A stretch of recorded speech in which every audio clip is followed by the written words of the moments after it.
ಶ್ರುತಿಸ್ಮೃತಿಪುರಾಣಾನಾಂ ಆಲಯಂ ಕರುಣಾಲಯಂ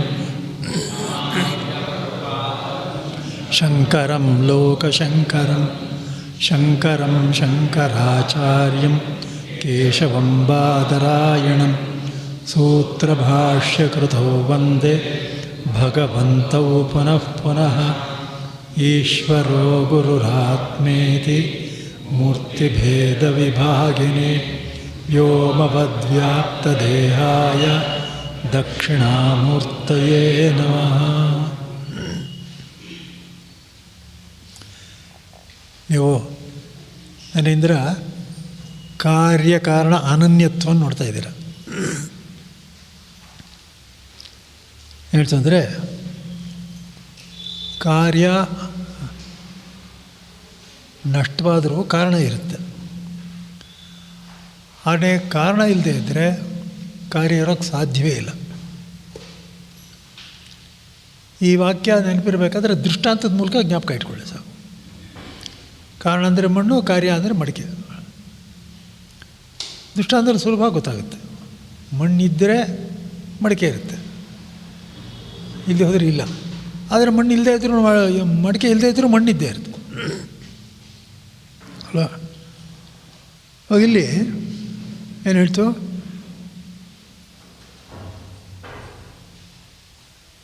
ಈ ಕಾರ್ಯ ನೆನ್ನೆ ದಿವಸ ಏನು ಹೇಳ್ತು,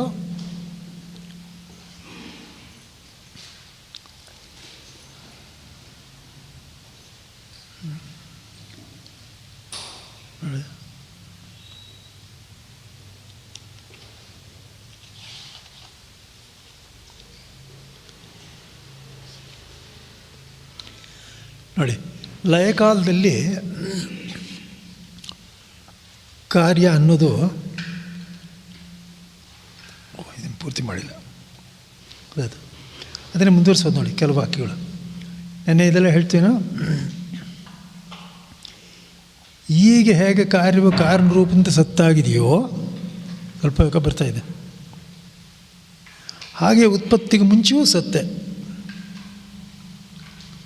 ಅದರೇನು, ಕಾರ್ಯವು ಕಾರಣ ರೂಪದಿಂದ ಮುಂಚೆನೂ ಇದೆ.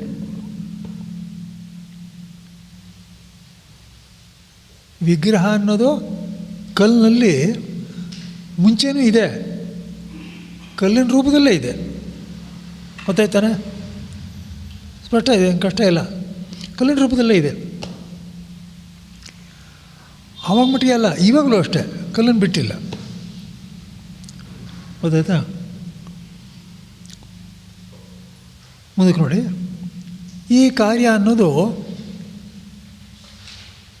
ಯಾವಾಗಲೂ ಇದ್ದೇ ಇದೆ, ಕಾರಣವನ್ನು ಬಿಟ್ಟು ಇಲ್ಲವೇ ಇಲ್ಲ, ಯಾವಾಗಲೂ ಇದೆ. ಲಯಕಾಲದಲ್ಲೂ ಇದ್ದೇ ಇದೆ, ಕಾರಣ ಜೊತೆ ಒಂದಾಗಿದೆ. ಇವಾಗಲೂ ಇದ್ದೇ ಇದೆ, ಕಾರಣ ಜೊತೆ ಒಂದಾಗಿದೆ. ಅರ್ಥ ಆಗ್ತಾ ಇದೆಯಾ? ಈ ಕಾರ್ಯಕಾರಣ ಅಂತ ಪದೇ ಪದೇ ಬರೋದ್ರಿಂದ ಒಂದು ಸ್ವಲ್ಪ ಕನ್ಫ್ಯೂಸ್ ಆಗುತ್ತೇನೋ. ದೃಷ್ಟಾಂತ ಮನಸ್ಸಿನಲ್ಲಿ ಇಟ್ಕೊಳ್ಳಿ. ಬಂಡೆ ಇದೆ, ವಿಗ್ರಹ ಮುಂಚೆನೂ ಇತ್ತು, ಕಾಣಿಸ್ಕೊಳ್ಳೋಕೆ ಮುಂಚೆನೂ ಇತ್ತು, ಆಮೇಲೂ ಇದೆ. ಆವಾಗಲೂ ಕಲ್ಲಿಗಿಂತ ಬೇರೆ ಅಲ್ಲ, ಇವಾಗಲೂ ಕಲ್ಲಿಗಿಂತ ಬೇರೆ ಅಲ್ಲ. ಹೌದಲ್ವಾ? ಅದಕ್ಕೇ ಈ ವಾಕ್ಯ ಹೇಳ್ತಾರೆ ನೋಡಿ. ಈ ವಾಕ್ಯ ಹೇಳಿ, ಇದೇ ನೆನ್ನೆ ಓದ್ತಾ ಇದ್ದಿಲ್ಲ, ಆ ಪ್ಯಾರಿನ ಕೊನೆಯಲ್ಲಿ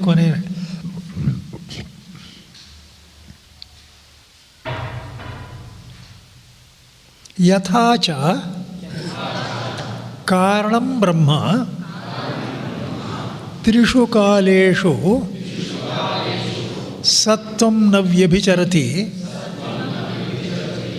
ಏವಂ ಕಾರ್ಯಮಪಿ ಜಗತ್ ತ್ರಿಷು ಕಾಲೇಷು ಸತ್ವಂ ನ ವ್ಯಭಿಚರತಿ.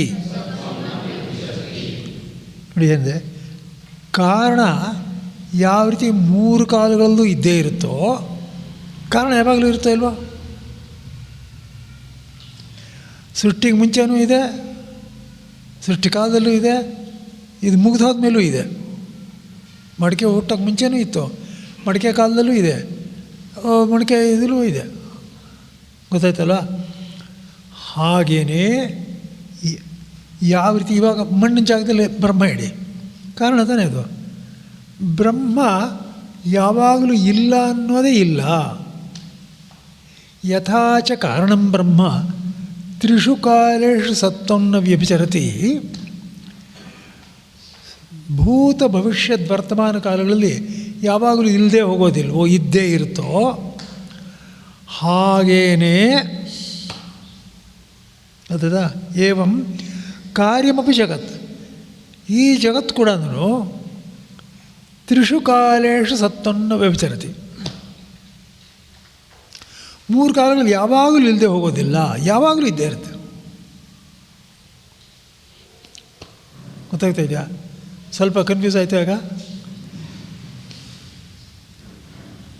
ಇವಾಗ ಇಲ್ಲೇನು ಮಾಡ್ತಾ ಇರೋದು, ಮಾತು ಹೇಳ್ತಾ ಇರೋದು, ಕಾರ್ಯ ಅನ್ನೋದು, ಜಗತ್ತು ಅನ್ನೋದು ಯಾವಾಗಲೂ ಇದೆ,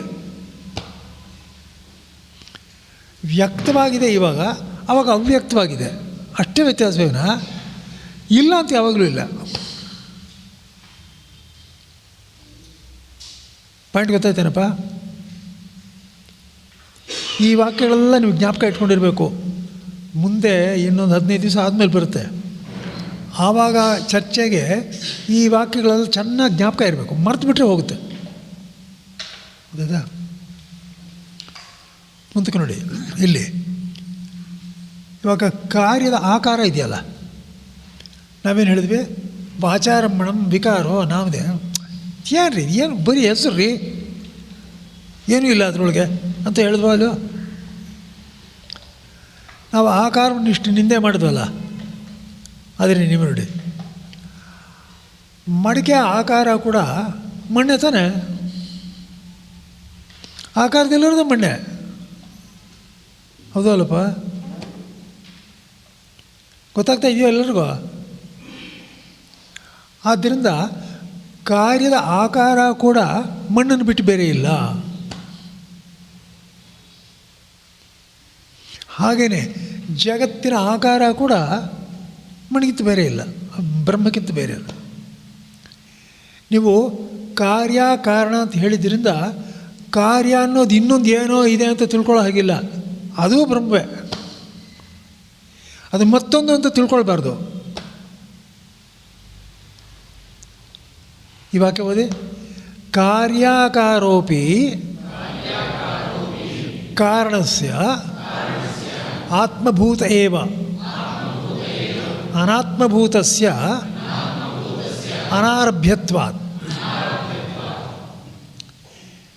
ದೃಷ್ಟಾಂತದಲ್ಲಿ ನೋಡಿ, ವಿಗ್ರಹದ ಆಕಾರವೂ ಕಲ್ಲೇ,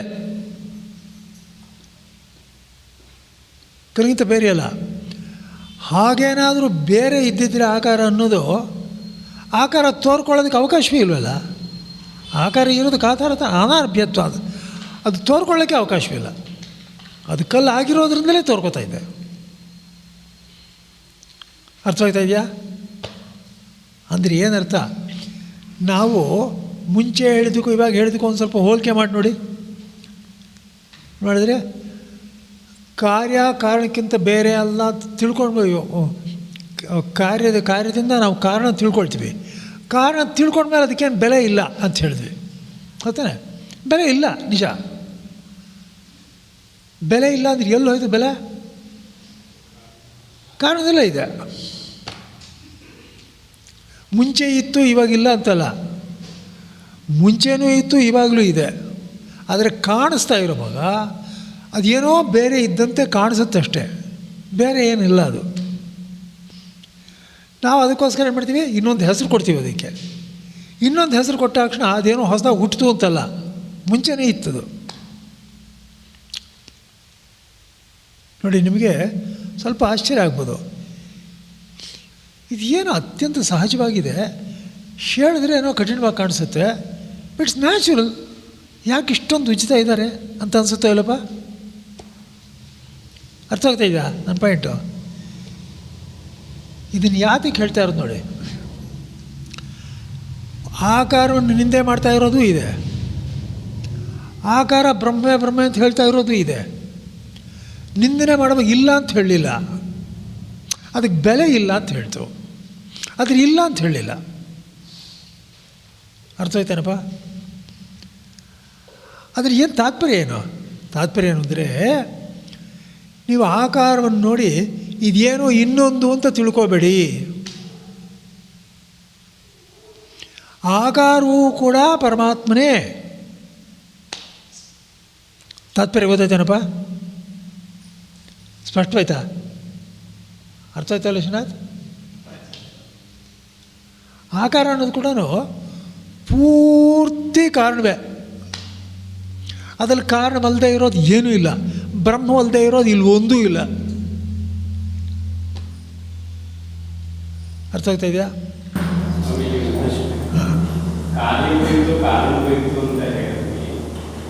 ಈಗ ಉದಾಹರಣೆ ತಗೊಂಡ್ರೆ ಮಡಿಕೆ ಮಣ್ಣು ತಗೊಂಡು ಮಡಿಕೆ ಕುಂಬಾರ ಮಾಡಿದ್ಮೇಲೆ ಅದು ಪ್ರತ್ಯಕ್ಷವಾಯಿತು. ಅದನ್ನು ಹೇಗೆ ಅದನ್ನು ಮಾಡೋದು ಹೇಳೋದಲ್ಲ. ಇವಾಗ ಇತ್ತು ಅಂದರೆ ಏನಪ್ಪ ಅಂದರೆ, ಇಲ್ಲಿ ವ್ಯಕ್ತವಾಯಿತು ಅಂತ ಹೇಳಿಲ್ವಾ? ಮಣ್ಣಲ್ಲಿತ್ತು ಆಮೇಲೆ ವ್ಯಕ್ತವಾಯಿತು. ಅವನ ಕೆಲಸ ಏನೆಂದರೂ ವ್ಯಕ್ತ ಮಾಡೋದೊಂದೇ ಹೊರತು ಹೊಸದಾಗಿ ಉತ್ಪತ್ತಿ ಮಾಡೋದಲ್ಲ. ಏನಪ್ಪ? ಇದೇ ರೀತಿಯಲ್ಲಿ ಒಂದು ಪ್ರಶ್ನೆ ಇದೆ. ಇವಾಗ ಜಗತ್ ಕಾರ್ಯ ಅಂತ ಏನಿದೆ ಅದು ಅವ್ಯಕ್ತವಾಗಿ ಕಾರಣದಲ್ಲಿದೆ ಅಂತ ಹೇಳಿದ್ರಿ. ಜಗತ್ತು ಅವ್ಯಕ್ತವಾಗಿ ಕಾರಣದಲ್ಲಿದೆ ಅಂತ. ಆದರೆ ಇಲ್ಲಿ ಉಪಾದಾನ ಕಾರಣ ಆಮೇಲೆ ನಿಮಿತ್ತ ಕಾರಣ, ಉಪಾದಾನ ಕಾರಣ ಆಮೇಲೆ ನಿಮಿತ್ತ ಕಾರಣ ಎರಡು ಬ್ರಹ್ಮವೇ ಆಗಿದೆ. ಹೌದು. ಸೊ ಹಾಗಾಗಿ ಈಗ ಈ ಕಾರ್ಯ ಅಂತಿದೆ ಅಲ್ವಾ, ಈ ಕಾರ್ಯ ಅಂತ ಅದು ವ್ಯಕ್ತವೇ ಹೌದು, ಅವ್ಯಕ್ತವಲ್ಲ ಅಂತ ಒಂದು ಪ್ರಶ್ನೆ. ಯಾಕೆಂತಂದ್ರೆ ಈ ವ್ಯಕ್ತ ಅಂತ ಬರೋದು ನಿಮಿತ್ತ ಕಾರಣ ಬಂದಾಗಲೇ ಜಗತ್ತು ಅನ್ನೋದು ಹೀಗಾಗಬೇಕು ಅನ್ನೋದು ಬರೋದು ನಿಮಿತ್ತ ಕಾರಣದಿಂದ. ಹಾಗಾಗಿ ಕಾರಣದಲ್ಲಿ ಅವ್ಯಕ್ತವಾಗಿ ಕಾರ್ಯ ಇದೆ ಅನ್ನೋದು ಹೇಗೆ ಸರಿ ಹೋಗುತ್ತೆ? ನಿಜ. ಇವಾಗ ನಿಮಿತ್ತ ಕಾರಣ ಬೇಕು ವ್ಯಕ್ತ ಮಾಡೋದಕ್ಕೆ. ಆ ನಿಮಿತ್ತ ಅದೇ ಅಲ್ವಾ? ಅದಕ್ಕೋಸ್ಕರ ಯಾವಾಗಲೂ ಯಾವ ದೃಷ್ಟಿಯಿಂದ ನೋಡಿದ್ರೂ ಬೇರೆ ಅಲ್ಲ. ಅವ್ಯಕ್ತವಾಗಿರುವಾಗ ನಿಮಿತ್ತ ಅನ್ನೋದು ಕೆಲಸ ಮಾಡಿಲ್ಲ. ಅವ್ಯಕ್ತವಾಗಿರುವಾಗ, ವ್ಯಕ್ತವಾಗ್ತಾ ಇರುವಾಗ ನಿಮಿತ್ತ ಅನ್ನೋದು ಕೆಲಸ ಮಾಡಿದೆ. ಆದರೆ ಕೆಲಸ ಮಾಡಿರೋದೂ ಅದೇ.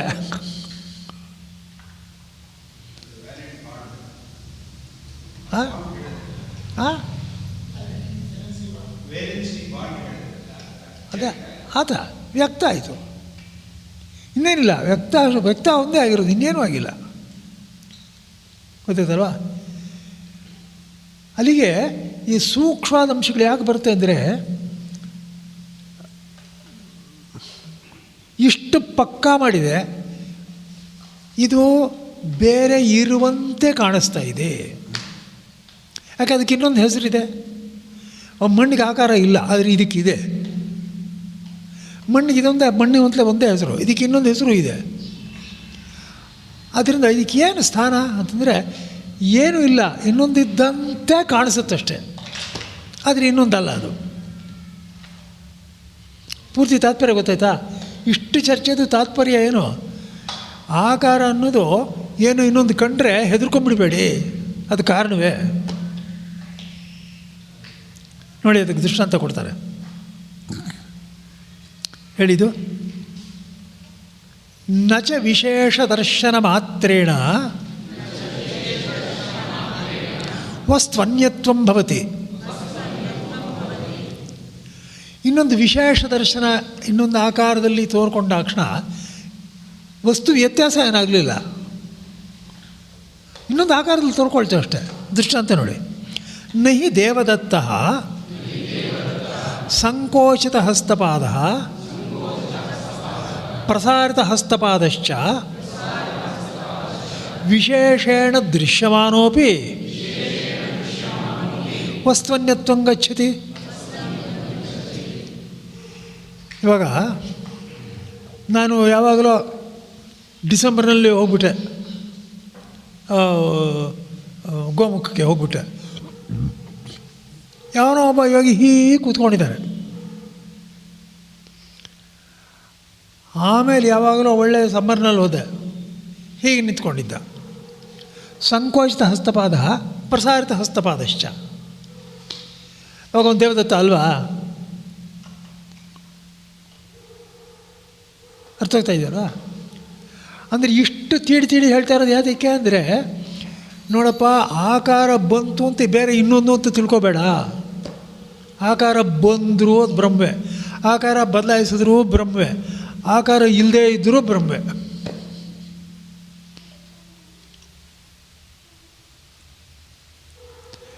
ಅಂದರೆ ಸಂಪೂರ್ಣ ಜಗತ್ತು ಸಂಪೂರ್ಣ ಬ್ರಹ್ಮವೇ, ಅದು ಬ್ರಹ್ಮ ಅಲ್ಲದೆ ಇರೋದು ಒಂದು ತೃಣ ಇಲ್ಲ ಇಲ್ಲಿ. ಅದು ತಾತ್ಪರ್ಯ. ಸ್ಪಷ್ಟವಾಯ್ತಾ? ಕಾರಣವು ಬ್ರಹ್ಮವಾಗಿ ಜಗತ್ತು ಕಾರ್ಯವಾದರೆ ಕಾರ್ಯವೆಲ್ಲ ಜಡ ಅಂತ ಯೋಚನೆ ಮಾಡುತ್ತಪ್ಪ.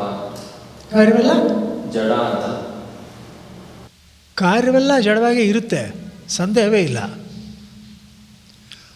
ಆದರೆ ಚೇತನವಾಗಿರಲ್ಲ, ಅಜಡವಾಗೂ ಇರುತ್ತೆ. ಅದು ಸ್ವಲ್ಪ ಡೀಟೇಲ್ ಅದು. ಇವಾಗ ನೋಡಿ, ಟೈಮ್ ಉತ್ಪತ್ತಿ ಆಗುತ್ತೆ, ಟೈಮು ಸ್ಪೇಸು ಉತ್ಪತ್ತಿ ಆಗುತ್ತೆ. ಅದನ್ನು ಜಡ ಅಂತ ಯಾರು ಹೇಳಲ್ಲ.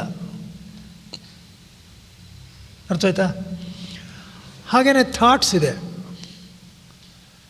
ಥಾಟ್ಸು ಕಾರ್ಯವೇ, ಉತ್ಪತ್ತಿ ಆಗಿದೆಯೋ ಇಲ್ಲ, ಅದರ ಜಡ ಅಂತ ಯಾರು ಹೇಳಲ್ಲ.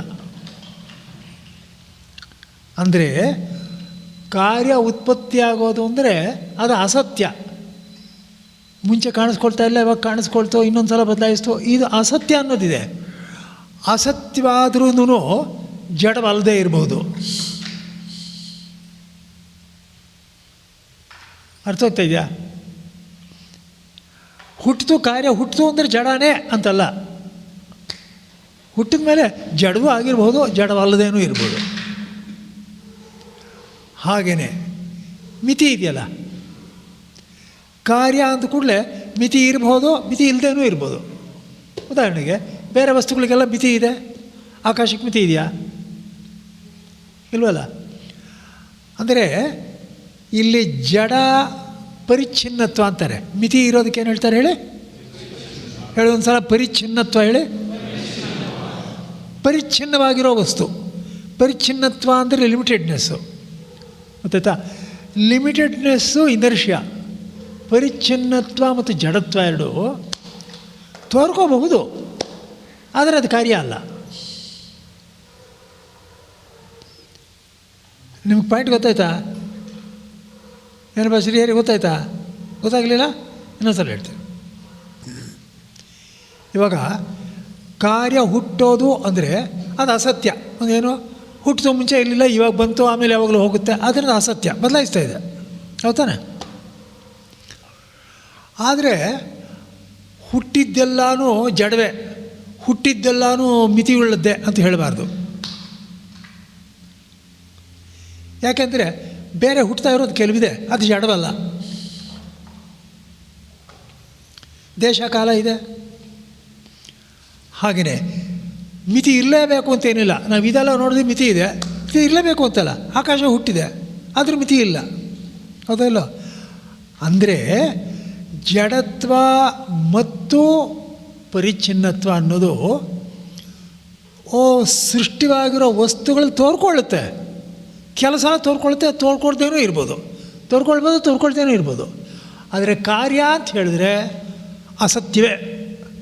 ಅಸತ್ಯವಾದ್ದೆಲ್ಲ ಕಾರ್ಯ, ಕಾರ್ಯವಾದ್ದೆಲ್ಲ ಅಸತ್ಯ. ಕಾರ್ಯ ಅಸತ್ಯ, ಈಕ್ವಲೆಂಟ್.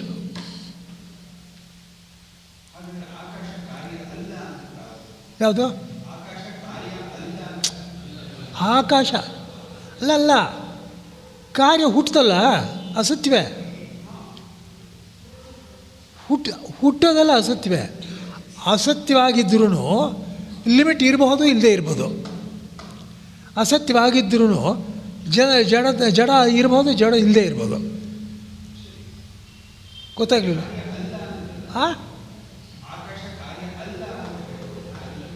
ಆಕಾಶ ಕಾರ್ಯ ಅಲ್ಲ ಅಂತ ಹೇಳಿಲ್ಲ.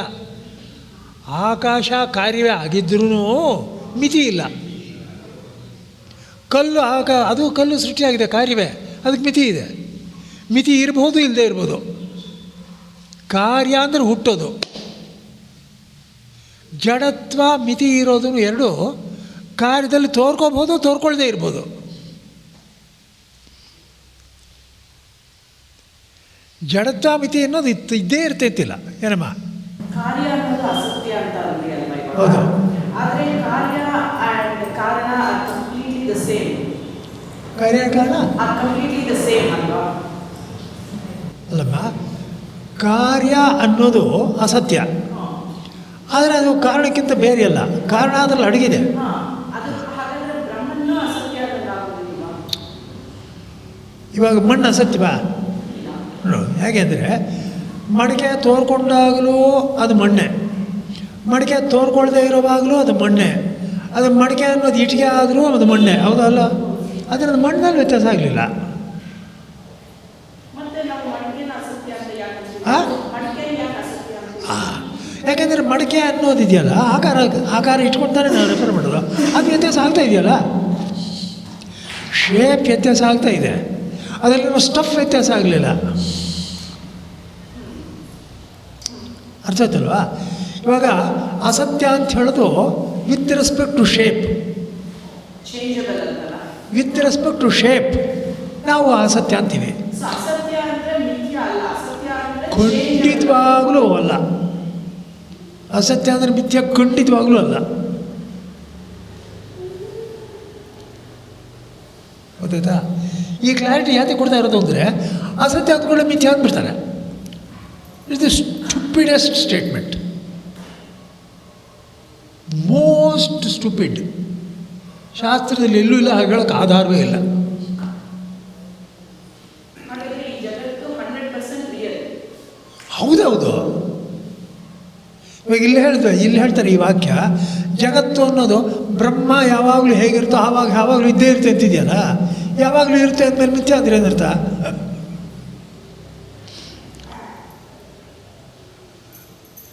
ಗೊತ್ತಾಗ್ತಾ ಇದೆಯಾ? ಮಿಥ್ಯಾನ ಈಗ ಹೇಳ್ಕೊಂಬರ್ಬೇಡಿ, ನಿಧಾನವಾಗಿ ಹೇಳ್ತೀನಿ. ಮಿಥ್ಯಾ ಅಂದರೆ ಏನಂತ ಬರ್ತೀನಿ, ಇವಾಗ ಹೇಳ್ಕೊಂಬರ್ಬೇಡಿ. ಇವಾಗ ತಾತ್ಪರ್ಯ ಗೊತ್ತಾಯ್ತಲ್ಲ? ತಾತ್ಪರ್ಯ ಅಂದರೆ ನೋಡಿ, ಏನಮ್ಮ,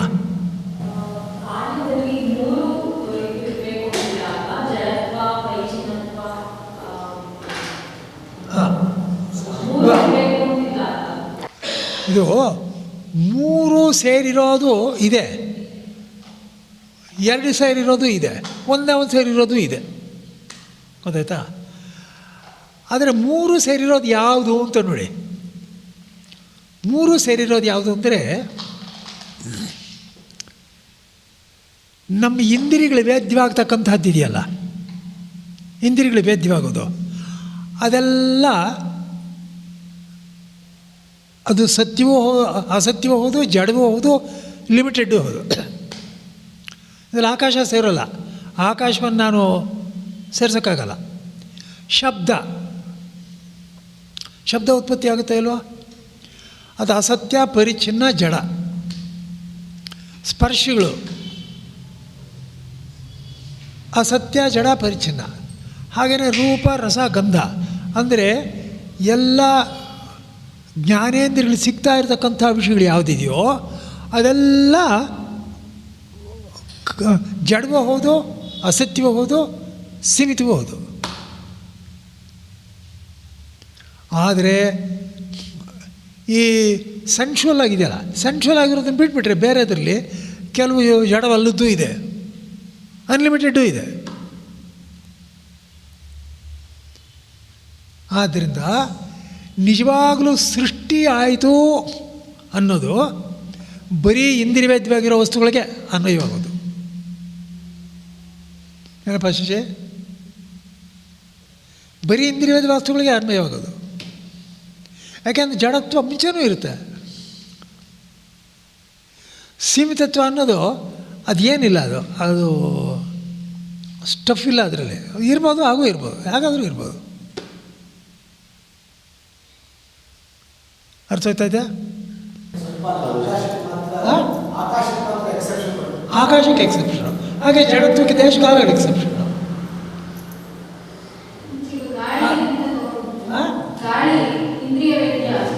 ಹೌದು, ಚಲನೆ ಇದ್ರೆ ಏನಪ್ಪ, ಜಡ ಅಲ್ವೇ? ಯಾರೋ ತೊಳೆದ್ರೆ ಬಿದ್ದೇ ಬೀಳ್ತಾರೆ ಎಲ್ಲರೂ. ಜಡವಾಗಿರೋ ವಸ್ತುನೇ ಚಲಿಸೋದು ಅಂತಂದರೆ ಫೋರ್ಸ್ ಹಾಕಿದ್ರೆ ಚಲಿಸುತ್ತೋ ಇಲ್ಲ? ಗೊತ್ತಾಗ್ಲಿಲ್ವಾ? ಅಲ್ಲಮ್ಮ, ಜಡ ಅಂದರೆ ಏನು ಗೊತ್ತೇನೋ, ತಳ್ಳಿಸ್ಕೊಂಡ್ರೆ ಬೀಳೋದು ಅಂತ. ತಳ್ಳಿಸ್ಕೊಂಡ್ರೆ ಬೀಳೋದು. ತನ್ನಷ್ಟಕ್ಕೆ ತಾನೇ ಚಲಿಸಲ್ಲ ಅನ್ನೋದು ಜಡ. ಅರ್ಥ ಆಯ್ತಾ? ಜಡ ಅಂದ್ರೇನು ಅಂದರೆ ತನ್ನಷ್ಟಕ್ಕೆ ತಾನೇ ಕೆಲಸ ಮಾಡಲ್ಲ. ಚಾವಟಿ ಹಿಡ್ಕೊಂಡ್ರೆ ಕೆಲಸ ಮಾಡ್ತಾರೆ. ಅದು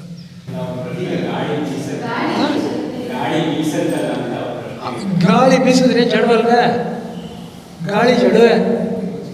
ಪ್ರಶ್ನೆ ಏನು ಹಾಗಿದ್ರೆ? ಗಾಳಿ ಬೀಸಿದ್ರೆ ಏನು ಇವಾಗ ಪ್ರಶ್ನೆ ಏನು?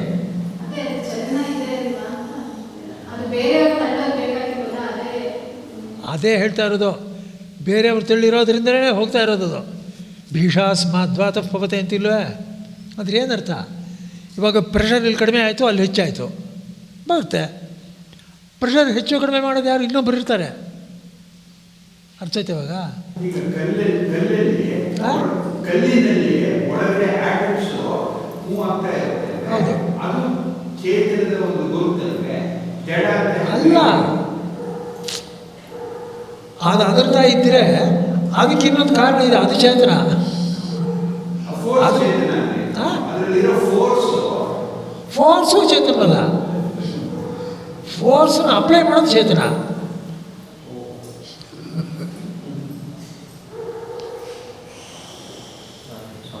ಮತ್ತೆ ಕಲ್ಲನ್ನು ಹೆಂಗೆ ಜಡ ಅಂತ ಕಲ್ಲನ್ನು ಹೆಂಗೆ ಜಡ ಅಂತ ಕರೆಯೋದು? ಒಳಗಡೆ ಆ ಮೂಮೆಂಟ್ಸ್ ಯಾವನ ಕಂಟ್ರೋಲ್ ಮಾಡ್ತಾ ಇದ್ದಾನೆ, ಅದಕ್ಕೋಸ್ಕರನೇ ಇದೆ. ಮೂಮೆಂಟ್ ಇದೆ ಅಂದರೆ ಯಾರೋ ಕಂಟ್ರೋಲ್ ಮಾಡ್ತಾ ಇದ್ದಾರೆ ಅಂತಲೇ ಅರ್ಥ. ಯಾರೋ ಫೋರ್ಸ್ ಅಪ್ಲೈ ಮಾಡಿದ್ದಾರೆ.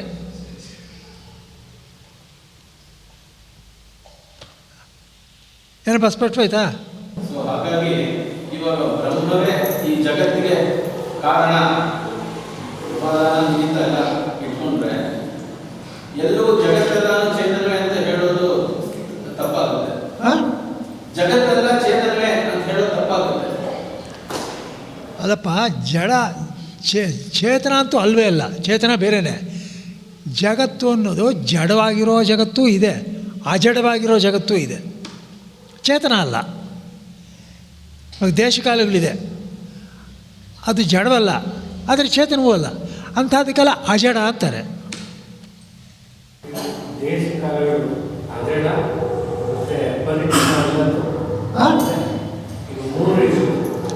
ದೇಶ ಕಾಲ ಉಂಟಾಗುತ್ತಲ್ಲ ಜ್ಞಾನ, ವಿಶೇಷ ಜ್ಞಾನ, ಅದನ್ನು ಯಾರು ಜಡ ಅಂತ ಹೇಳಲ್ಲ. ಪರಿಚ್ಛಿನ್ನ. ದೇಶ ಕಾಲ ಪರಿಚ್ಛಿನ್ನ ತಾನೆ. ಇಷ್ಟು ಅಂತಿದೆಯಲ್ಲ ಕಾಲ, ಅಂದರೆ ಪರಿಚ್ಛಿನ್ನ ಅಲ್ಲದೆ ಇರೋ ಕಾಲವೂ ಇದೆ. ಲಿಮಿಟೆಡ್ ತಾನೇ, ಟೈಮ್ಸ್ ಇದೆಯಲ್ಲ. ಇವಾಗ ಹಗಲಾಯಿತು, ರಾತ್ರಿ ಆಯಿತು, ಅದು ಇದು ಅಂತ ಲಿಮಿಟೇಷನ್ ಇದೆಯಲ್ಲ.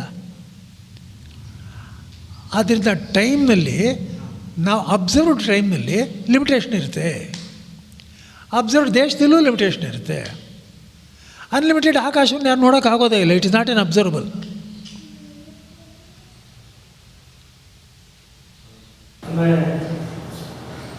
ಅಬ್ಸರ್ವ್ ಮಾಡದೆ ಹೋದ್ರೂ ತಿಳಿಯತ್ತಲ್ಲ. ಅಬ್ಸರ್ವ್ ಮಾಡದೆ ಹೋದ್ರೂ ಅಲ್ಲಲ್ಲ ಹೇಳಿದ್ದು, ಅಬ್ಸರ್ವ್ ಮಾಡೋಕ್ಕಾಗೋದೆಲ್ಲನೂ ಗೊತ್ತೈತೆ ಲಿಮಿಟೆಡಾಗೇ ಇರಬೇಕು. ಇದಾದರೆ ಅಬ್ಸರ್ವ್ ಮಾಡೋಕ್ಕಾಗೋದೇ ಇಲ್ಲ. ನೋಡಿ, ಅಬ್ಸರ್ವ್ ಮಾಡೋದೆಲ್ಲನೂ, ಮಾಡಿದ್ದೆಲ್ಲನೂ ಲಿಮಿಟೆಡಾಗೇ ಆಗಿರಬೇಕು. ಆಕಾಶನ ಅಬ್ಸರ್ವ್ ಮಾಡೋಕ್ಕಾಗಲ್ಲ. ಆಕಾಶ ಎಲ್ಲ ಅಬ್ಸರ್ವ್ ಮಾಡೋಕ್ಕಾಗ್ತ ನಾವು? ಪೂರ್ತಿ ಆಕಾಶ ಅಬ್ಸರ್ವ್ ಮಾಡೋಕ್ಕಾಗ್ತೀಯಾ? ಸಾಧ್ಯವೇ ಇಲ್ವಲ್ಲ. ಆದ್ದರಿಂದ ಅಬ್ಸರ್ವೇಷನ್ ಸಿಕ್ಕುತ್ತೆ ಅಂದರೆ ಅದು ಲಿಮಿಟೆಡ್ ಆಗೇ ಇರಬೇಕು.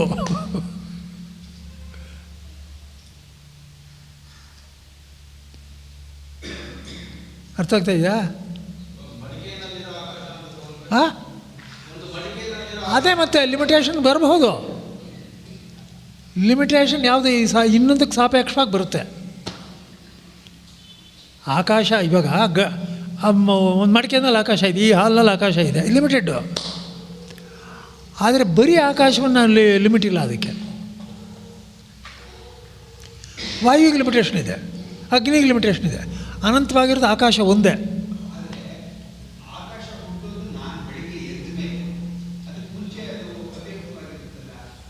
ಇರಲಿ, ಏನೀಗ ಅದಕ್ಕೂ ಇದಕ್ಕೇನು ಸಂಬಂಧ ಏನು? ಟೈಮ್ನಲ್ಲಿದೆ, ಸೃಷ್ಟಿ ಆಯಿತು, ಅದಕ್ಕೋಸ್ಕರ ಟೈಮ್ನಲ್ಲಿ ಲಿಮಿಟೇಷನ್ ಇದೆ. ಮುಂಚೆ ಇರಲಿಲ್ಲ, ಇವಾಗ ಕಾಣಿಸ್ಕೊಳ್ತು. ಸ್ಪೇಸ್ನಲ್ಲಿಲ್ಲ. ಅಯ್ಯೋ ರಾಮ, ಇಲ್ಲ ಯೋಚನೆ ಮಾಡಿ. ಹಾಂ, ಆಮೇಲೆ ನೋಡಿ, ಆಮೇಲೆ ಹೇಳಿ, ಏನೇನಾದರೂ ಇದೆಯಾ? ಹಾಂ ಹಾಂ, ಅಸತ್ತು ಅಲ್ಲ, ಅಸತ್ಯ. ಹಾಂ,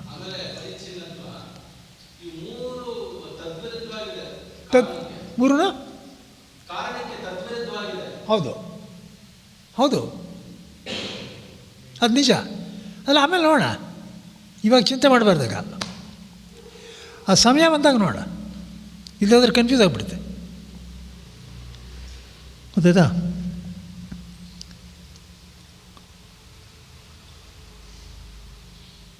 ಹೋಗಿ ನೋಡಿ, 6th ಸಬ್ಸೆಕ್ಷನ್ ತಗೊಳ್ಳಿ. 6th ಅಲ್ಲೇ ನೋಡಿ, ಈ ಪ್ರಶ್ನೆ ಏನಿದೆ? ಕಾರ್ಯವು ಕಾರಣಕ್ಕಿಂತ ಬೇರೆಯಲ್ಲ ಅಂತ ಹೇಳುವಾಗ ಕಾರ್ಯ ನಷ್ಟವಾಗೋದೇ ಇಲ್ಲ, 3 ಕಾಲಗಳದ್ದು ಇರುತ್ತೆ ಅಂತ ಹೇಳಿದ್ರಿ. ಆದರೆ ಕಾರಣವು ಕಾರ್ಯಕ್ಕಿಂತ ಬೇರೆ ಅಂತ ಹೇಳುವಾಗ ಕಾರ್ಯ ನಷ್ಟವಾದರೂ ಕಾರಣ ಇರುತ್ತೆ ಅಂತ ಹೇಳಿದ್ರಿ. ನಷ್ಟವಾಗೋದೇ ಇಲ್ಲ ಅಂತ ಅಲ್ಲಿ ಹೇಳಿದ್ರೆ, ಇಲ್ಲಿ ನಷ್ಟವಾದ್ರೂ ಕಾರಣ ಇರುತ್ತೆ ಅಂದರೆ ನಷ್ಟವಾಗಬಹುದು ಅಂತ ಆಯಿತು.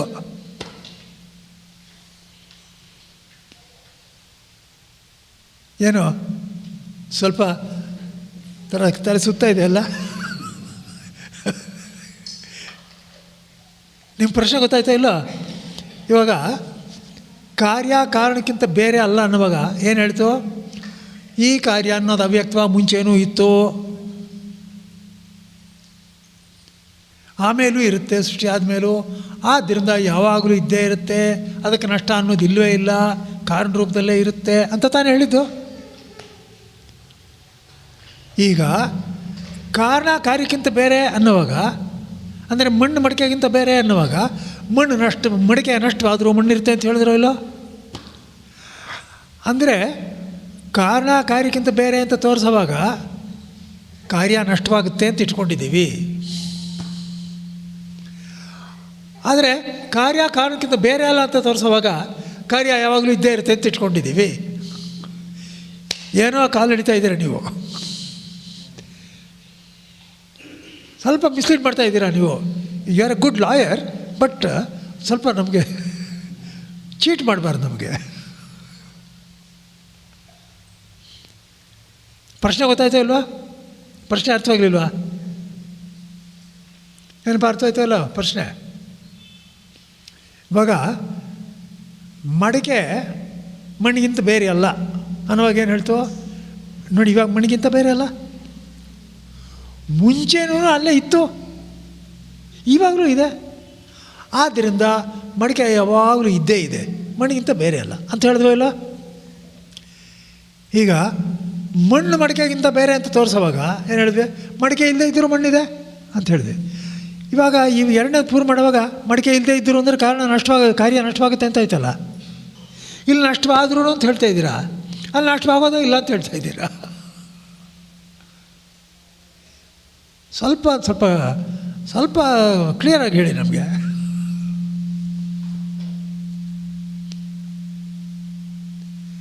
ಪ್ರಶ್ನೆ ಗೊತ್ತಾಯ್ತಲ್ಲ? ನೀವೇನು ನೋಟಿಸ್ ಮಾಡಬೇಕಾದ ಗೊತ್ತಾ? ಆರ್ಗ್ಯುಮೆಂಟ್ಸ್ ಎಷ್ಟು ಸೆಟ್ಲ್ ಆಗಿದೆ ಅಂತ ನೋಡಬೇಕು. Extremely settle. ಗೊತ್ತಾಯ್ತಾ? ಇಲ್ಲಿ ನೋಡಿ, ಇಲ್ಲಿ ಕಾರ್ಯ ನಿಜವಾಗಲೂ ನಷ್ಟವಾಗೋದೇ ಇಲ್ಲ ಅನ್ನೋದೇ ಕರೆಕ್ಟ್ ಸ್ಟೇಟ್ಮೆಂಟು. ಗೊತ್ತಾಯ್ತಾ? ಆದರೆ ಕಾರ್ಯ ನಷ್ಟವಾದರೆ ಅಂತ ನಾವು ಯಾವಾಗ ಹೇಳ್ತೀವಿ ಅಂತ ನೋಡಿ. ಕಾರಣವು ಕಾರ್ಯಕ್ಕಿಂತ ಬೇರೆ ಅಂತ ಹೇಳುವಾಗ ಕಾರ್ಯ ನಷ್ಟವಾದರೆ ಅಂತ ಹೇಳೋದಲ್ಲ. ಕಾರ್ಯ ನಷ್ಟವಾದರೆ ಅಂದರೆ ಏನು? ನಷ್ಟವಾದ್ರೂ ಅವ್ಯಕ್ತವಾಗಿದ್ದೆ ಅಂತ ಒಪ್ಕೊಂಡಿದ್ದೀವಿ, ಆದ್ದರಿಂದ ನಷ್ಟವಾಗೋದೇ ಇಲ್ಲ. ಆದರೆ ತಾರ್ಕಿಕರು ಹೇಳ್ತಾರೆ, ತಾರ್ಕಿಕರು ಏನು ಹೇಳ್ತಾರೆ ಅಂದರೆ, ಮಡಿಕೆ ಅನ್ನೋದು ಮಣ್ಣಿನಲ್ಲಿ ಮುಂಚೆನೂ ಇತ್ತು ಅಂತ ಹೇಳೋದಿಲ್ಲ ಅವರು, ಒಪ್ಕೊಳ್ಳಲ್ಲ. ಮಡಿಕೆ ಅನ್ನೋದು ಹೊಸದಾಗಿ ಸೃಷ್ಟಿಯಾಗುತ್ತೆ. ಹೇಳೋ ಪಾಯಿಂಟ್ ಗೊತ್ತಾಗ್ತಿದೆಯಾ? ಅವ್ರೇನು ಹೇಳ್ತಾರೆ, ಮುಂಚೆ ಇರುತ್ತೆ ಅನ್ನೋದು ಒಪ್ಪೋದಿಲ್ಲ, ಹೊಸದಾಗಿ ಶುರುವಾಗುತ್ತೆ ಅಂತಾರೆ. ಅದಕ್ಕೆ ಸಮವಾಯ ಸಂಬಂಧ ಅಂತೇನೋ ಹೇಳ್ತಾರೆ. ಅದೆಲ್ಲ ತಲೆ ಕೆಡಿಸ್ಕೊಬಿಡಿಬೇಕು ಸಾಕಷ್ಟು. ಹೊಸದಾಗಿ ಉತ್ಪತ್ತಿ ಆಗುತ್ತೆ ಅಂತಾರೆ. ಆ ಉತ್ಪತ್ತಿ ಆಗೋದಕ್ಕೆ ಮಣ್ಣು ಏನಿದ್ರು ಆಧಾರ ಅಷ್ಟೇ, ಇಟ್ ಗಿವ್ಸ್ ಎ ಸಪೋರ್ಟ್ ಅಷ್ಟೇ ಹೊರತು ಅದು ಹೊಸದಾಗಿ ಉತ್ಪತ್ತಿ ಆಗೋದು ಅಂತಾರೆ. ಗೊತ್ತಾ? ಈ ಹೊಸದಾಗಿ ಉತ್ಪತ್ತಿ ಆಗುತ್ತೆ ಅನ್ನೋದು ತುಂಬ ತಪ್ಪು. ಯಾಕೆಂದರೆ ಇಲ್ಲದೆ ಇರೋದು ಬರೋಕ್ಕೆ ಸಾಧ್ಯವೇ ಇಲ್ಲ. ಹೌದಲ್ವಾ? ಈ ಶ್ಲೋಕ ಚೆನ್ನಾಗಿ ಜ್ಞಾಪಕ ಇಟ್ಕೊಳ್ಳಿ. ನಾಸತೋ ವಿದ್ಯತೆ ಭಾವೋ ನಾಭಾವೋ ವಿದ್ಯತೆ ಸತಃ ಉಭಯೋ. ಸಾಕು, ಅಷ್ಟು ಸಾಕು. ಗೊತ್ತಾಯ್ತಲ್ವ? ಅಂದರೆ ಇಲ್ಲ ಅನ್ನೋದಕ್ಕೆ ಇರು ಅನ್ನೋದು ಬರೋದೇ ಇಲ್ಲ, ಇದೆ ಅನ್ನೋದು ಹೋಗೋದೇ ಇಲ್ಲ. ಆದ್ದರಿಂದ ಇಲ್ಲದೇ ಇರೋದು ಬಂತು ಅಂದರೆ ಅರ್ಥವೇ ಇಲ್ಲ ಅದಕ್ಕೆ. ಗೊತ್ತಾಯ್ತಾ? ಆದರೂ ಕೂಡ ಸಾಧಾರಣ ಜನಗಳು ಕೂಡ ಕಾರ್ಯ ಅಂದರೆ ಏನೋ ಬೇರೆ ಅಂತಲೇ ತಿಳ್ಕೊತಾರೆ. ಸಾಧಾರಣ ಜನ ಇವಾಗೇನು, ಮಡಿಕೆ ಹೊಡೆದೋಯ್ತು ಅಂತ ತಿಳ್ಕೊಳ್ಳೋಣ, ಅಯ್ಯೋ ಮಡಿಕೆ ಹೋಯ್ತು ಅಂತ ಅಂತಾರೆ. ಹೌದಾನೆ? ಏನು ಮಡಿಕೆ ಒಂದಿಷ್ಟು ಹೊಡೆದಾಟಿಯ, ಬರೀ ಮಣ್ಣು ಅಂತಾರೆ. ಆದರೆ ಮನೆ ಬೇರ್ಕ್ಬಿಟ್ರೆ ಸುಮ್ಮನೆ ಇರ್ತಾರಾ? ಅಯ್ಯೋ ಮನೆ ಹೊಡೆದೋಯ್ತು ಅಂತಾರಲ್ಲ. ಅಲ್ಲಿ ಏನು ಅಂದರೆ, ಕಾರ್ಯ ಅನ್ನೋದು ಅದು ಹೋಗ್ಬಿಟ್ರೆ ಇವಾಗ ಇಲ್ಲ, ಇನ್ನು ಮನೆ ಹೊಡೆದೋಗ್ಬಿಟ್ರೆ ಇವಾಗಲೂ ಅವ್ಯಕ್ತವಾಗಿದ್ದೇ ಇದೆ ಅಂತ ಯಾರೂ ಹೇಳಲ್ಲ. ಹೌದಲ್ಲವಾ? ಮಡಿಕೆ ಮರಿತು ಅಂದರೆ ಮರಿತು ಅಂತಾರೆ. ಅಲ್ಲಿ ಏನು ದೃಷ್ಟಿ ಇದೆ ಅಂದರೆ, ಕಾರ್ಯವನ್ನು ಸ್ವತಂತ್ರವಾಗಿ ನೋಡೋ ದೃಷ್ಟಿ ಇದೆ. ಗೊತ್ತಾಗ್ತಾ ಇದ್ದಾನೆ ಹೇಳಿ ಪಾಯಿಂಟು? ಕಾರ್ಯವನ್ನು ಕಾರಣ ಸಮೇತ ನೋಡಲ್ಲ ಅವರು, ಕಾರ್ಯವನ್ನು ಇಂಡಿಪೆಂಡೆಂಟಾಗಿ ನೋಡ್ತಾರೆ. ಇಂಡಿಪೆಂಡೆಂಟಾಗಿ ನೋಡಿ ಏನು ಹೇಳ್ತಾರೆ ಅಂದರೆ, ಹೋಗ್ಬಿಡುತ್ತೆ ಅಂತಾರೆ. ಗೊತ್ತಾಯ್ತಾ? ಆದ್ದರಿಂದ ನೋಡಪ್ಪ, ಕಾರ್ಯ ಹೋಗುತ್ತೆ ಅಂತ ಹೇಳಲೇಬಾರ್ದು, ಕಾಣಿಸ್ದೇ ಹೋಗುತ್ತೆ ಅಂತ ಹೇಳು. ಗೊತ್ತಾಯ್ತಾ? ಆದ್ದರಿಂದ ನಾವು ಈ ತಾರ್ಕಿಕರ ಭಾಷೆ ಇಟ್ಕೊಂಡ್ರೆ ಆವಾಗ ಏನಾಗುತ್ತೆ, ಕಾರ್ಯ ಹೋದ್ರೂ ಕಾರಣ ಇದೆ ಅಂತ ಗೊತ್ತಾಗುತ್ತೆ. ನಮ್ಮ ಉದ್ದೇಶ ಏನು ಗೊತ್ತೇನೋ, ಕಾರ್ಯ ಇದೆಯೋ ಹೋದೆಯೋ ಅಂತ ತಿಳಿಸೋದಲ್ಲ ನಮ್ಮ ಉದ್ದೇಶ. ನೀ ಯಾವಾಗ ಕಾರ್ಯ ನೋಡ್ತೀಯೋ ಅದು ಕಾರಣಕ್ಕಿಂತ ಬೇರೆ ಅಲ್ಲ ಅಂತ ತಿಳಿಸೋದು ನಮ್ಮ ಉದ್ದೇಶ. I followed? ತುಂಬ ಸೆಟ್ಲಾಗಿದೆಯಪ್ಪ ಪಾಯಿಂಟ್ಸು. ನೋಡಿ, ನಮ್ಮ ಉದ್ದೇಶ ಏನು ಅಂದರೆ, ವಿಗ್ರಹ ಅನ್ನೋದು ಕಲ್ಲೇ, ಅದು ಕಾಣಿಸ್ದೇ ಇರೋವಾಗಲೂ ಕಲ್ಲೇ, ಕಾಣಿಸ್ತಾ ಇರೋವಾಗಲೂ ಕಲ್ಲೇ. ಇದು ತಿಳಿಸ್ಬೇಕು ಅಂತ. ಅದು ಯಾವಾಗಲೂ ಹೋಗೋದೇ ಇಲ್ಲ ಅಂತ ಹೇಳಿದ್ದೀವಿ. ಹೋದರೆ ಅಂದರೆ ಹೋಯ್ತು ಅಂತ ತಿಳ್ಕೊತೀವಿ ನಾವು. ಹೋಯ್ತು ಅಂದ್ರೆ ಏನು ತಿಳ್ಕೊಳ್ತೀವಿ ಅಂದರೆ, ಆಕಾರ ಬದಲಾಯಿಸ್ಬಿಟ್ರೆ ಹೋಯ್ತು ಅಂದ್ಕೋತೀವಿ. ಆಕಾರ ಬದಲಾಯಿಸ್ಬಿಟ್ರೆ ಹೊರಟೋಯ್ತು ಅಂದ್ಕೋತೀವಿ. ಇಲ್ಲಿ ಶಾಸ್ತ್ರ ಏನು ಹೇಳ್ತೆ ಅಂದರೆ, ಹೋಯ್ತು ಅಂತ ಹೇಳಬೇಡ. ಯಾಕೆ ಅಂದರೆ ಹೋದರೂ ಆ ಆಕಾರ ಹೋದರೂ ಕಲ್ಲಿದೆಯಲ್ಲ. ಒಂದು ವಿಗ್ರಹ ಹೊಡೆದಾದ್ರೆ ಕಲ್ಲಿಲ್ವಾ? ಅದು ಹೊಡೆದಾದ್ರೆ ಇನ್ನೊಂದು 2 ಚೂರಿದೆ, 2 ಚೂರು ಬದಲು 4 ಚೂರಿದೆ, 3 ಚೂರಿದೆ, ಅಷ್ಟೇ ತಾನೇ? ಆದರೂ ಕಲ್ಲೇ ತಾನೇ ಅದು. ಇದನ್ನು ಇಂಪ್ರೆಸ್ ಮಾಡೋದಕ್ಕೋಸ್ಕರ ಇಷ್ಟು ಕಾರ್ಯಕಾರಣ ಅಂತ ಹೇಳೋದು. ಮ್ಯಾಥಮೆಟಿಕ್ಸ್ ಅಲ್ಲಿ ಹೇಳಬೇಕು ಅಂತಂದ್ರೆ, ಕಾರ್ಯ ಇಸ್ ಅ ಸಬ್ಸೆಟ್ ಆಫ್ ಕಾರಣ. ಗೊತ್ತಾಯ್ತಲ್ವಾ? ಇದು ಇಂಡಿಪೆಂಡೆಂಟ್ ಅಲ್ಲ, ಸಬ್ಸೆಟ್ಟು. ಕಾರಣ ಅನ್ನೋದು ಹೀಗಿದೆ, ಕಾರ್ಯ ಅನ್ನೋದು ಒಂದು ಸಬ್ಸೆಟ್ಟು. ಗೊತ್ತಾಯ್ತಲ್ಲ? ಆದ್ದರಿಂದ ಇಷ್ಟೊಂದು ಹೇಳಿರೋದು ಯಾತಕ್ಕೆ ಅಂತ ಚೆನ್ನಾಗಿ ಜ್ಞಾಪಕ ಇಡಿ. ಜಗತ್ತು ಅಂತ ವಿಧವಾಗಿ ನಾನಾತ್ವದಿಂದ ಬೇರೆ ಬೇರೆ ತೋರಿಸೋದು ಕಾಣುತ್ತೆ. ನಾನಾತ್ವ ಇದೆ, ಆಕಾರಗಳು ಬರ್ತಾ ಇದೆ, ಹೋಗ್ತಾ ಇದೆ. ನಾವು ಸಾಧಾರಣವಾಗಿ ಇಷ್ಟನ್ನೇ ಗಮನಿಸ್ತೀವಿ ವಿನಃ ಅದ್ರ ಹಿಂದೆ ಇರೋ ಕಾರಣವನ್ನು ಗಮನಿಸ್ತೀವ? ಯಾರೂ ಗಮನಿಸಲ್ಲ. ನೀವು ಎಷ್ಟು ಹೇಳ್ತೀರಲ್ಲ, ಒಳ್ಳೆ ಸೈಂಟಿಸ್ಟ್ ಎಷ್ಟು ಬುದ್ಧಿ ಇದೆ ಅವರಿಗೆ, ಮಹಾ ಬುದ್ಧಿವಂತರು, ಸಂಶಯನೇ ಇಲ್ಲ. ಇವಾಗ ಮಾಲಿಕ್ಯೂಲ್ ಹೋದ್ರೂ ಆಟಮ್ ಇರುತ್ತೆ ಅನ್ನೋದು ಅವ್ರಿಗೇನು ಗೊತ್ತಿಲ್ವಾ? ಅದಕ್ಕೋಸ್ಕರ ಮಾಲಿಕ್ಯೂಲ್ ಅದಕ್ಕಿಂತ ಬೇರೆ ಅಲ್ಲ ಅಂತ ಗೊತ್ತಿಲ್ವಾ? ನೋಟಿಸ್ ಮಾಡಿಲ್ಲ.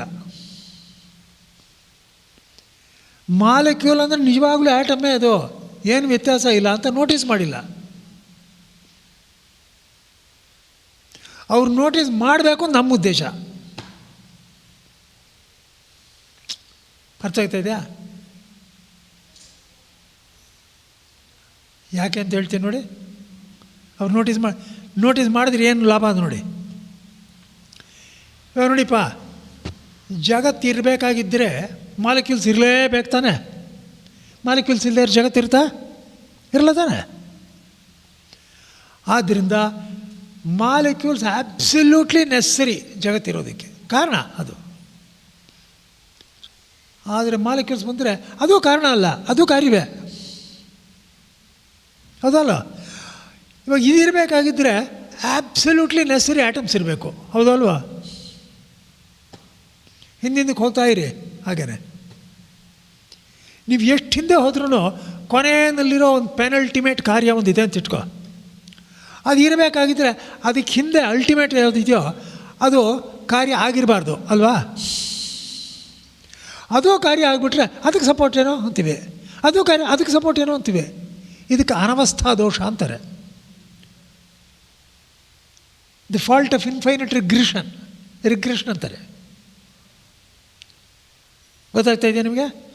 ಆದ್ದರಿಂದ ಈ ಅನವಸ್ಥಾ ದೋಷವನ್ನು ಚರ್ಚೆ ಮಾಡುವಾಗ ಅನವಸ್ಥಾ ದೋಷ ದೊಡ್ಡ ತಪ್ಪು.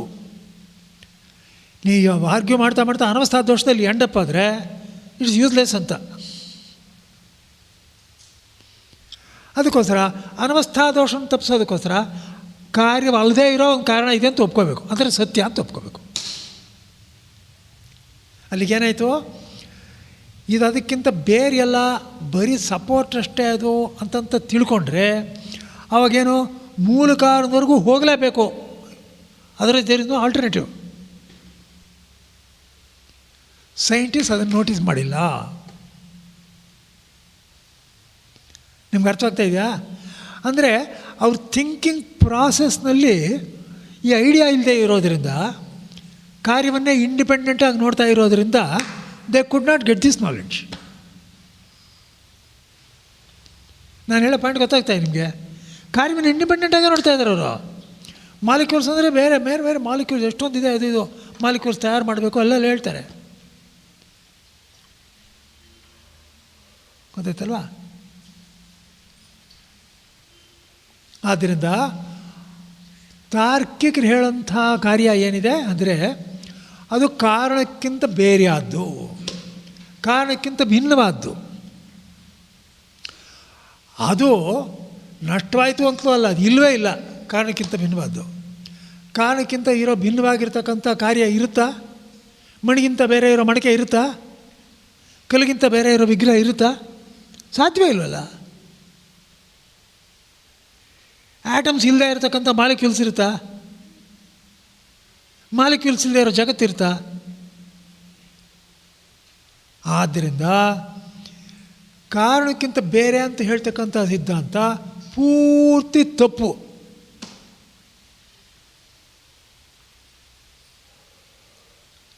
ಅರ್ಥ ಆಗ್ತಾ ಇದೆಯಾ?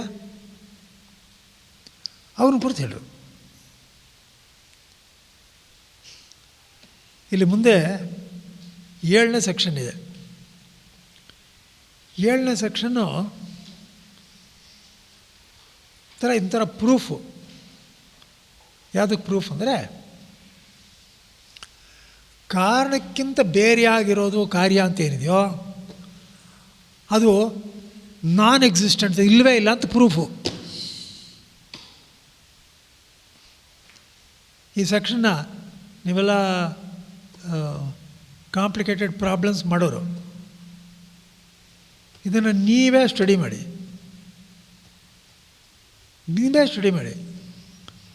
ನೀವು ಒಂಥರ ಪ್ರಾಕ್ಟೀಸ್ ಆಗುತ್ತದು. ಅಂದರೆ ಎಷ್ಟು ಸಟ್ಲಾಗಿರುತ್ತೆ ಲಾಜಿಕ್ ಅಂತ ಅನ್ನೋದನ್ನು ಇದಕ್ಕೆ ಅನ್ವಯ ವ್ಯತಿರೇಕ ಅಂತಾರೆ. ಶಾಸ್ತ್ರದ ಏನು ಹೇಳ್ತಾರೆ, ಇದಕ್ಕೆ ಅನ್ವಯ ವ್ಯತಿರೇಕ ಅಂತಾರೆ. ಅದೇನು ಅಂತ ನಿಮ್ಗೆ ಗೊತ್ತಾಗ್ತಾ ಹೋಗುತ್ತೆ, ಗೊತ್ತಾ? ಇದರೇನು ಕೊನೆಯಲ್ಲಿ ಏನು ತೋರಿಸುತ್ತೆ ಅಂದರೆ, ಕಾರಣಕ್ಕಿಂತ ಬೇರೆ ಅನ್ನಿಸ್ಕೊಂಡಿರ್ತಕ್ಕಂಥ ಕಾರ್ಯ ಏನಿದೆಯೋ ಅದಕ್ಕೆ ಅಸ್ತಿತ್ವವೇ ಇಲ್ಲ ಅಂತ ಪ್ರೂವ್ ಮಾಡಿದೆ. ನೀವು ನೋಡಿ, ಒಂದು ಸ್ವಲ್ಪ ಟ್ರೈ ಮಾಡಿದ್ರೆ ಒಳ್ಳೆಯದು ಅಂತ, ಇಲ್ಲದೆ ಆದರೆ ನಾನು ಆಮೇಲೆ ಎಕ್ಸ್ಪ್ಲೈನ್ ಮಾಡ್ತೀನಿ, ಇಫ್ ಯು ವಾಂಟ್ ಇಟ್. ಗೊತ್ತಾಯ್ತಾ? ಅದಕ್ಕೆ ಬೋರ್ಡ್ ಮೇಲೆ ಬರೆದು ಎಲ್ಲ ಮಾಡಬೇಕಾಗುತ್ತೆ. ಆದ್ದರಿಂದ ಇವಾಗ ಸದ್ಯಕ್ಕೆ ಅದನ್ನು ಬಿಟ್ಬಿಡ್ತೀನಿ. ಮುಂದಕ್ಕೆ ನೋಡಿ, 8th ಸೆಕ್ಷನ್. ಕಾರ್ಯವು ತೋರುತ್ತಿರುವ ಸಮಯಕ್ಕೆ ಹಿಂದೆಯೂ ಮುಂದೆಯೂ ಇರುವುದರ ಅನುಭವವು ಯಾರಿಗೂ ಇಲ್ಲ. ಇವಾಗ ಕಾರ್ಯವನ್ನು ಸೃಷ್ಟಿಕಾಲದಲ್ಲಿ ನಾವು ನೋಡ್ತೀವಿ, ಮುಂಚೆನೂ ಇತ್ತು ಅನ್ನೋದು ನಮ್ಗೆ ಯಾರು ಅನುಭವದಲ್ಲಿಲ್ಲ. ಮುಂಚೆನೂ ಇತ್ತು ಅನ್ನೋದು ನಾವು ಲಾಜಿಕ್ಕಿನಿಂದ ತೋರಿಸಿದ್ರು, ಪ್ರೂವ್ ಮಾಡಿದ್ದೀವಿ. ಆದರೆ ಮುಂಚೆ ಇತ್ತು ಅನ್ನೋದು ನಮ್ಮ ಅನುಭವಕ್ಕೆ ಬರೋದಿಲ್ಲ.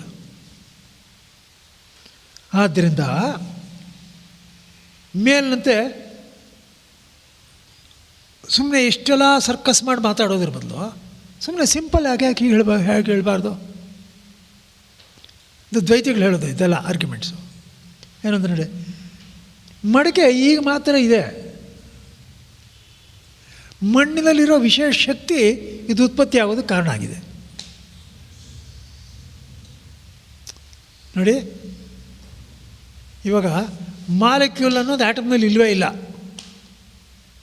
ಮಾಲಿಕ್ಯೂಲ್ ಅನ್ನೋದು ಆಟಮ್ನಲ್ಲಿ ಇಲ್ಲವೇ ಇಲ್ಲ. ಆದರೆ ಆಟಮ್ನಲ್ಲಿ ಏನೋ ಕೆಲವು ಫೋರ್ಸಸ್ ಇದೆ, ಅದರ ಆಧಾರದ ಮೇಲೆ ಮಾಲಿಕ್ಯೂಲ್ ಫಾರ್ಮ್ ಆಗಿದೆ. ಓಕೆ, ಗೊತ್ತಾಗ್ತಾ ಇದೆಯಾ? ಆಟಮ್ಸ್ನಲ್ಲಿ ಏನೋ ಒಂದು ಶಕ್ತಿ ಇದೆ, ಅದೇ ವೇಲೆನ್ಸ್ ಬಾಂಡ್ ಅನ್ನೋದು. ಆ ಶಕ್ತಿ ಆಧಾರದ ಮೇಲೆ ಮಾಲಿಕ್ಯೂಲ್ ಉತ್ಪತ್ತಿ ಆಯಿತು. ಗೊತ್ತಾಯ್ತಾ ಅಂತ ಹೇಳಿ ಎಲ್ರಿಗೂ ಅರ್ಥವಾಗುತ್ತೆ. ಮುಂಚೆನೂ ಇತ್ತು ಅಂತ ಯಾಕೆ ಹೇಳಬೇಕು? ಮುಂಚೆ ಇತ್ತೋ ಇಲ್ವೋ ಬಿಡಿ, ಇದ್ದರೆ ಇದ್ಕೊಳ್ಳಿ ಬಿಡಲಿ. ನಾವು ಸುಮ್ಮನೆ ಅರ್ಥವಾಗೋದು ಕಷ್ಟ. ಸುಮ್ಮನೆ ಹೀಗೆ ಹೇಳಿದ್ರೆ ಸರಿ ಹೋಯ್ತಲ್ಲ. ಪ್ರಶ್ನೆ ಗೊತ್ತಾಯ್ತಾ? ನೋಡಿ ಇನ್ನೊಂದು ಸಲ, ಕಾರಣದಲ್ಲಿ ಏನೋ ಒಂದು ವಿಶೇಷವಾದ ಶಕ್ತಿ ಇದೆ, ಆ ಶಕ್ತಿಯಿಂದ ಈ ಕಾರ್ಯ ಉತ್ಪತ್ತಿ ಆಯಿತು ಅಂತ ಅಷ್ಟು ಹೇಳಿಬಿಡಿ, ನಮಗೆಲ್ಲರಿಗೂ ಸುಲಭವಾಗಿ ಅರ್ಥವಾಗುತ್ತೆ. ಗೊತ್ತಾಯ್ತಾ? ನೋಡಿ, ಹೀಗೆ ಹೇಳಿದ್ರು ಕೂಡ ನೋಡಿ, ಕಾರ್ಯವು ಸೃಷ್ಟಿಗೆ ಮುಂಚೆಯೂ ಲಯವಾದ ಮೇಲೂ ಗೋಚರವಾಗದಿದ್ದು ಮಾತ್ರಕ್ಕೆ ಅದನ್ನು ಅಭಾವ ಅಂತಲೂ ಹೇಳುವ ಹಾಗಿಲ್ಲ. ನಮ್ಮ ಉದ್ದೇಶ ಏನು ಗೊತ್ತೇನೋ, ಮುಂಚೆ ಇರಲಿಲ್ಲ ಅಂತ ಹೇಳಬೇಡ. ಮಾಲಿಕ್ಯೂಲ್ ನಾನು ನೋಡದೇ ಇರುವಾಗ ಆ ಆಟಮ್ಸ್ನಲ್ಲಿ ಅದು ಇದೆ ಅಂತಲೇ ನೀವು ಹೇಳಬೇಕು. ಅದಿದೆ ಇದೆ ಅಂತ ನಾವು ಹೇಳೋದಿಲ್ಲ. ಉತ್ಪತ್ತಿ ಆಯಿತು ಅಂತ ಹೇಳ್ತೀವಿ ಅಂದರೆ, ನೋಡಪ್ಪ, ಶಕ್ತಿಯಿಂದ ಉತ್ಪತ್ತಿ ಆಯಿತು ಅಂದರೆ ಶಕ್ತಿಯಲ್ಲೂ ಇರಬೇಕು. ಅದು ಇಲ್ಲದೆ ಇದ್ದರೆ ಉತ್ಪತ್ತಿ ಹೇಗಾಗುತ್ತೆ? ಯಾವುದೋ ಇನ್ನೊಂದು ಹೇಗೋ ಅಂತೂ ವಿಚಿತ್ರವಾಗಿ ಯಾವುದೋ ಒಂದು ರೀತಿ ಇದೆ, ಇದ್ದರೆ ಕಾಣಿಸ್ಕೊಳ್ತೆ, ಇದ್ದರೆ ಕಾಣಿಸ್ಕೊಳ್ಳಲ್ಲ.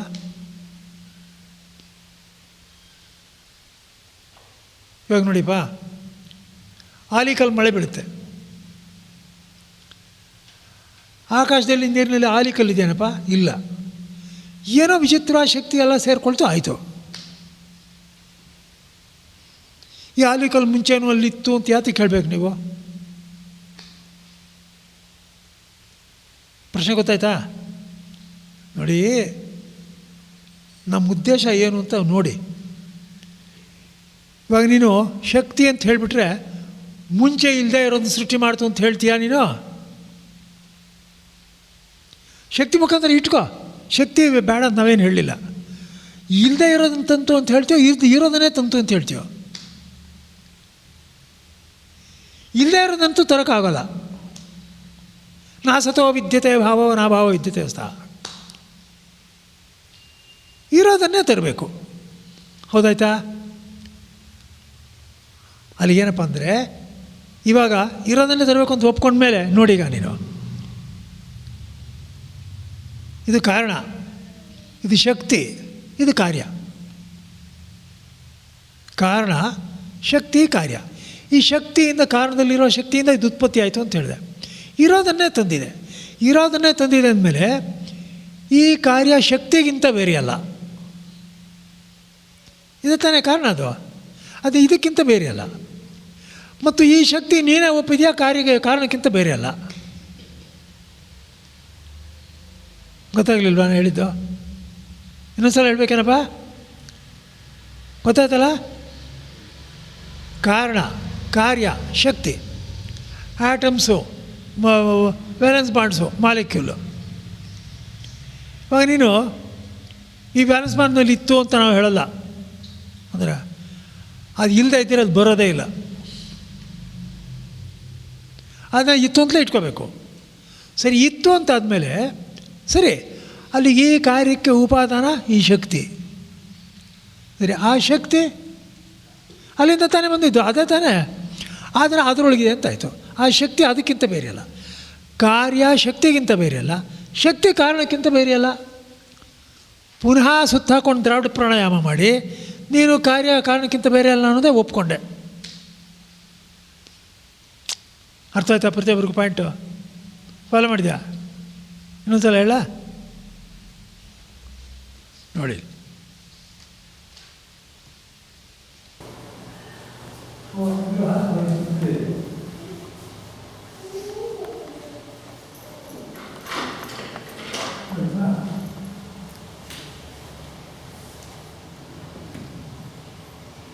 ಇದು ಕಾರ್ಯ, ಇದು ಶಕ್ತಿ, ಇದು ಕಾರ್ಯ. ಎಕ್ಸಾಂಪಲ್, ಆಟಮ್ಸ್, ಇದು ವ್ಯಾಲೆನ್ಸ್ ಬಾಂಡ್ಸ್, ಇದು ಮಾಲಿಕ್ಯೂಲ್. ಅದೇಪ್ಪ, ಇವಾಗ ಒಂದು ಕೇಳಿದ್ರೆ, ಓ ಕಾರ್ಯ ಮುಂಚೆ ಆಟಂಕದಲ್ಲಿತ್ತು, ಅದು ಬಂತು ಅಂತ ಯಾಕೆ ಹೇಳಬೇಕು? ಏನು ನಾಳೆ ನಿರ್ಣಯ ಮಾಡೋಕ್ಕಾಗಲಿ. ಅದಕ್ಕೋಸ್ಕರ ಒಂದು ಶಕ್ತಿಯನ್ನು ಸೃಷ್ಟಿ ಮಾಡಿ ಅಂತ ಹೇಳು ಅಂದರೆ ಹೇಳ, ಅದು ಬರೋದಿಲ್ಲ, ನಮಗೇನು ಅಬ್ಜೆಕ್ಷನ್ ಇಲ್ಲ. ಆದರೆ ಈ ಮಾಡೋದ್ರಿಂದ ಶಕ್ತಿಗಳು ಇತ್ತೋ ಇಲ್ಲೋ? ಇಲ್ಲ ಅಂದರೆ ಇಲ್ಲ ಇರೋದು ಬರೋಕ್ಕಲ್ಲ. ಆದ್ದರಿಂದ ಈ ಮುಂಚೆ ಹೋಗಿ ಇತ್ತು ಒಪ್ಕೊಳ್ಳೇಬೇಕು. ಆದ್ದರಿಂದ ಈಗ ಏನು ಬಂತು ಅಂದರೆ ಕಾರ್ಯ ಶಕ್ತಿಗಿಂತ ಬೇರೆ, ಶಕ್ತಿಗೆ ಅನನ್ಯ ಅಂದರೆ ಬೇರೆ. ನೀವೇ ಹೇಳಿದ್ಯಾ ಇದು ಶಕ್ತಿಯಿಂದ. ಆದ್ದರಿಂದ ಇನ್ನೊಂದು ಸರಿ ಏನು ಬಂತು? ಶಕ್ತಿ ಕಾರ್ಯಕ್ಕಿಂತ ಬೇರೆ ಇಲ್ಲ.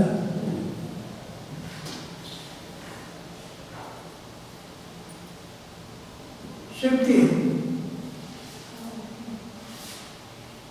ಕಾರಣಕ್ಕೆ ಅನನ್ಯ.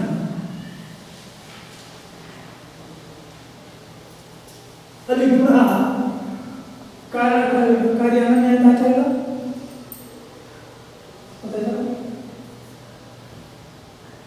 ಶಕ್ತಿ ಸಬ್ಸೆಟ್ ಇಂದ ಸಬ್ಸೆಟ್. ಕಡಿದು ಶಕ್ತಿ ಅನ್ನೋದು ಸಬ್ಸೆಟ್ ಅನ್ನೋದಕ್ಕಿಂತ ಶಕ್ತಿ ಅನ್ನೋದು ಕಾರಣವೇ, ಇಂಟೆಗ್ರಲ್ ಪಾರ್ಟ್ ಆಫ್ ಕಾರಣ, ಬೇರೆ ಅಲ್ಲ. ಸ್ವಾಮೀಜಿ, ಶಕ್ತಿ ಅನ್ನೋದನ್ನೇ ನಿಮಿತ್ತ ಅಂತ ಹೇಳ್ಬೋದು. ಹಾಗೆ ಹೇಳ್ಬೋದು, ಪರವಾಗಿಲ್ಲ. ನಿಮಿತ್ತ ಅಂದರೆ ಒಂದು ನಿಮಿತ್ತ ಕಾರಣದ ಕೆಲಸ ಮಾಡಿದೆ ಹೇಳ್ಬೋದು, ಖಂಡಿತವಾಗ್ಲೂ ಹೇಳ್ಬೋದು.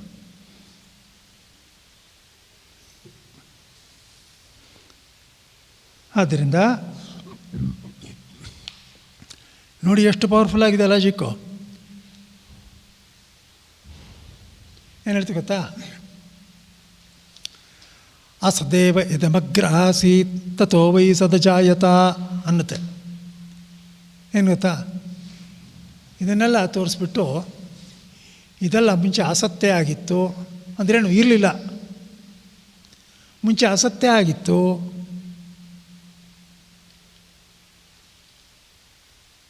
ಅಸತ್ವಂತಾಗಿತ್ತು ಅಂತಿತ್ತಲ್ಲ, ಅದರಿಂದಲೇ ಇದೆಲ್ಲ ಬಂದಿರೋದು ಅಂತಿದೆ. ಮುಂಚೆ ಅಸತ್ತಾಗಿತ್ತು, ಆ ಅಸತ್ತಿನಿಂದಲೇ ಎಲ್ಲ ಬಂದಿರೋದು. ಗೊತ್ತಾಯ್ತಾ? ಏನಿದು ಅಸತ್ಯ ಆಗುತ್ತೆ, ಅಸತ್ಯ ಬರೋದು ಏನು? ಅಸತ್ತಿಂದ ಹೇಗೆ ಬರೋಕ್ಕೆ ಸಾಧ್ಯ?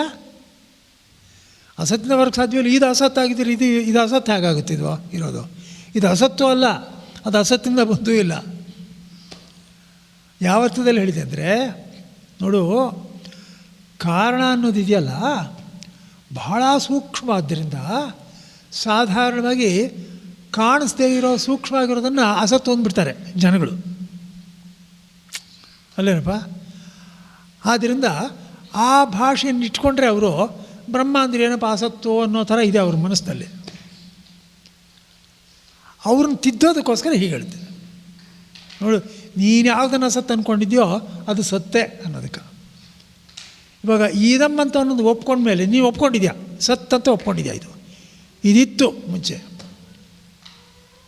ಇದು ಮುಂಚೆ ಅಸತ್ಯ ಆಗಿತ್ತು, ಅದರಿಂದ ಬಂತು ಅಂದರೆ ಏನು ಹೇಳೋದು? ಇದಿತ್ತು ಅಂತ ಒಪ್ಕೊಂಡ್ಮೇಲೆ ಅಸತ್ತಾಗೋಕ್ಕೆ ಸಾಧ್ಯವಿಲ್ಲ. ಅದನ್ನು ಸೂಕ್ಷ್ಮ ರೂಪದಲ್ಲೇ ಇತ್ತು ಅಂತ ಒಪ್ಕೋಬೇಕು. ಆದ್ದರಿಂದ ಈ ಮಾತು ಹೇಳಿಬಿಟ್ಟು ಅಸದೇವ ಇದಮಗ್ರಾಸೀತ್ ತಥೋ ವೈ ಸದ್ಯಾಯಿತ ಅಂತ ಹೇಳಿಬಿಟ್ಟು ಆಮೇಲೆ ಮುಂದೆ ಕೇಳುತ್ತೆ, ಕಥಮ ಅಸತಃ ಸಜ್ಜಾಯೇತ, ಅಸತ್ತಿನಿಂದ ಸತ್ತು ಅನ್ನೋದು ಹೇಗೆ ಹುಟ್ಟುತ್ತೆ? ಇಲ್ಲದೆ ಇರೋದರಿಂದ ಇರೋದು ಅನ್ನೋದು ಹೇಗೆ ಬರೋಲ್ಲ? ಆದ್ದರಿಂದ ಸದೈವ ಸಂವಿಧಮಗ್ರಾಸೀತ್, ಅದು ಸತ್ಯ ಆಗಿತ್ತು. ಗೊತ್ತಾಗ್ತಾ ಇದೆಯಾ? ಆ್ಯಕ್ಚುಲಿ ನಿಮಗಿದೆಲ್ಲ ಏನು ಗೊತ್ತಾಗುತ್ತೆ ಅಂದರೆ,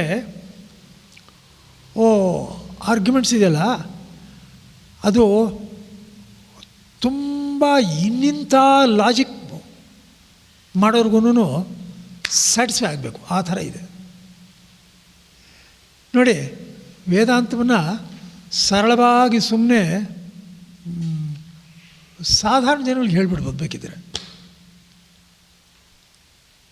ಆದರೆ ಯಾರಾದರೂ ತಿಳಿದವ್ರೇನೋ ಪ್ರಶ್ನೆಗಳಿಗೆ ಹೇಳಕ್ಕೆ ಹೋದರೆ ಆವಾಗ ಆರ್ಗ್ಯೂ ಮಾಡೋದಕ್ಕೂ ಸಿದ್ಧ ಶಾಸ್ತ್ರ. ಸರಳವಾಗಿ ಅರ್ಥ ಮಾಡ್ಕೊಂಡು ಸರಳವಾಗಿ ಹೇಳ್ಬೋದು. ನೀನು ಪ್ರಶ್ನೆ ಕೇಳಿದ್ರೆ ಕೇಳಿ, ಎಷ್ಟು ಕೇಳ್ತೀಯೋ ಕೇಳು, ಉತ್ತರ ಸಿಗುತ್ತೆ. ಗೊತ್ತಾಯ್ತಲ್ವ? ಆದ್ದರಿಂದ ಇದು ಏನು ಹೇಳ್ತದೆ ಅಂದರೆ, ನೋಡಿ ಈ ವಾಕ್ಯಗಳೋದೆ,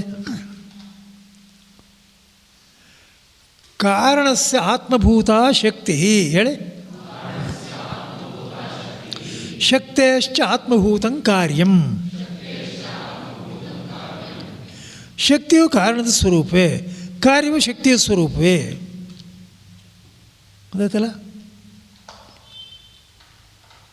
ಸಾ ಶಕ್ತಿ ಬ್ರಹ್ಮೈವ ಅಹಂ. ಶಕ್ತಿ ಶಕ್ತಿಮತೋ ಅನನ್ಯತ್ವಾತ್. ಆ ಶಕ್ತಿಯಾದ ಬ್ರಹ್ಮವೇ ನಾನು. ಏಕೆಂದರೆ ಶಕ್ತಿ ಮತ್ತು ಶಕ್ತಿಯುಳ್ಳ ಬ್ರಹ್ಮ ಇವು ಬೇರೆಯಲ್ಲ. ಗೊತ್ತಾ? ನೋಡಿ, ಮಮ ಸ್ವರೂಪಭೂತ ಮದೀಯ ಮಾಯಾ, ಹೇಳಿ, ನನ್ನ ಸ್ವರೂಪಭೂತವೇ ಆಗಿರ್ತಕ್ಕಂಥ ನನ್ನ ಶಕ್ತಿ ಮಾಯೆ ನನ್ನ ಸ್ವರೂಪವೇ. ನೀವು ವ್ಯಾಲೆನ್ಸ್ ಬಾಂಡ್ ಅನ್ನೋದು ನೋಡ್ಕೊಳ್ಳಿ, ನಿಮ್ಗೆ ಗೊತ್ತಾಗುತ್ತೆ. ವ್ಯಾಲೆನ್ಸ್ ಬಾಂಡ್ ಅನ್ನೋದು it is part and parcel of item. It is an integral part of it. ನೋಡಿ, ಯಾರಿಗೆ ವ್ಯಾಲೆನ್ಸ್ ಬಾಂಡ್ ಗೊತ್ತೋ ಅವ್ರಿಗೆ ಹೇಳ್ತೀನಿ.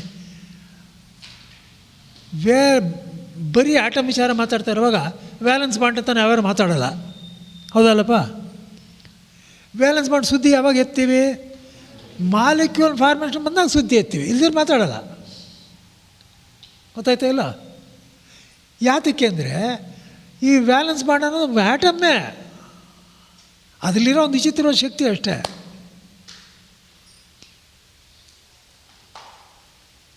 ಅರ್ಥ ಗೊತ್ತಾಗ್ತಾ ಇದೆ ನಿಮಗೆ? ಆದ್ದರಿಂದ ಶಕ್ತಿ ಉಳ್ಳವನು ಶಕ್ತ ಇಬ್ಬರು ಬೇರೆ ಮಾಡೋಕ್ಕೆ ಸಾಧ್ಯವೇ ಇಲ್ಲ. ನೀವು ಮಹಾಪರಿವ್ರಾಜಕದಲ್ಲಿ ಒಂದು ಪ್ರಾಬ್ಲಮ್ ಕೊಟ್ಟಿದೆ, ಯಾರು ನೋಡಿದ್ದೀರಾ? ಗೊತ್ತಲ್ಲ? ನೇಪಾಳದಲ್ಲಿ ಹೋಗ್ತಾ ಇರ್ತಾರೆ ಶಂಕರರು, ಎಲ್ಲ ದಾರಿ ತಪ್ಪಿಟ್ಟಿದ್ದಾರೆ, ಬಿಸಿಲಾಗೋಯ್ತು, ತುಂಬ ಬಿಸಿಲಾಗೋಯ್ತು. ಏನು ಸುಡು ಬಿಸಿಲು, ನೇಪಾಳದಲ್ಲಿ ಬಿಸಿಲು ಕಾಲದಲ್ಲಿ ಹೋಪ್ಲೆಸ್ ಆಗಿರುತ್ತೆ.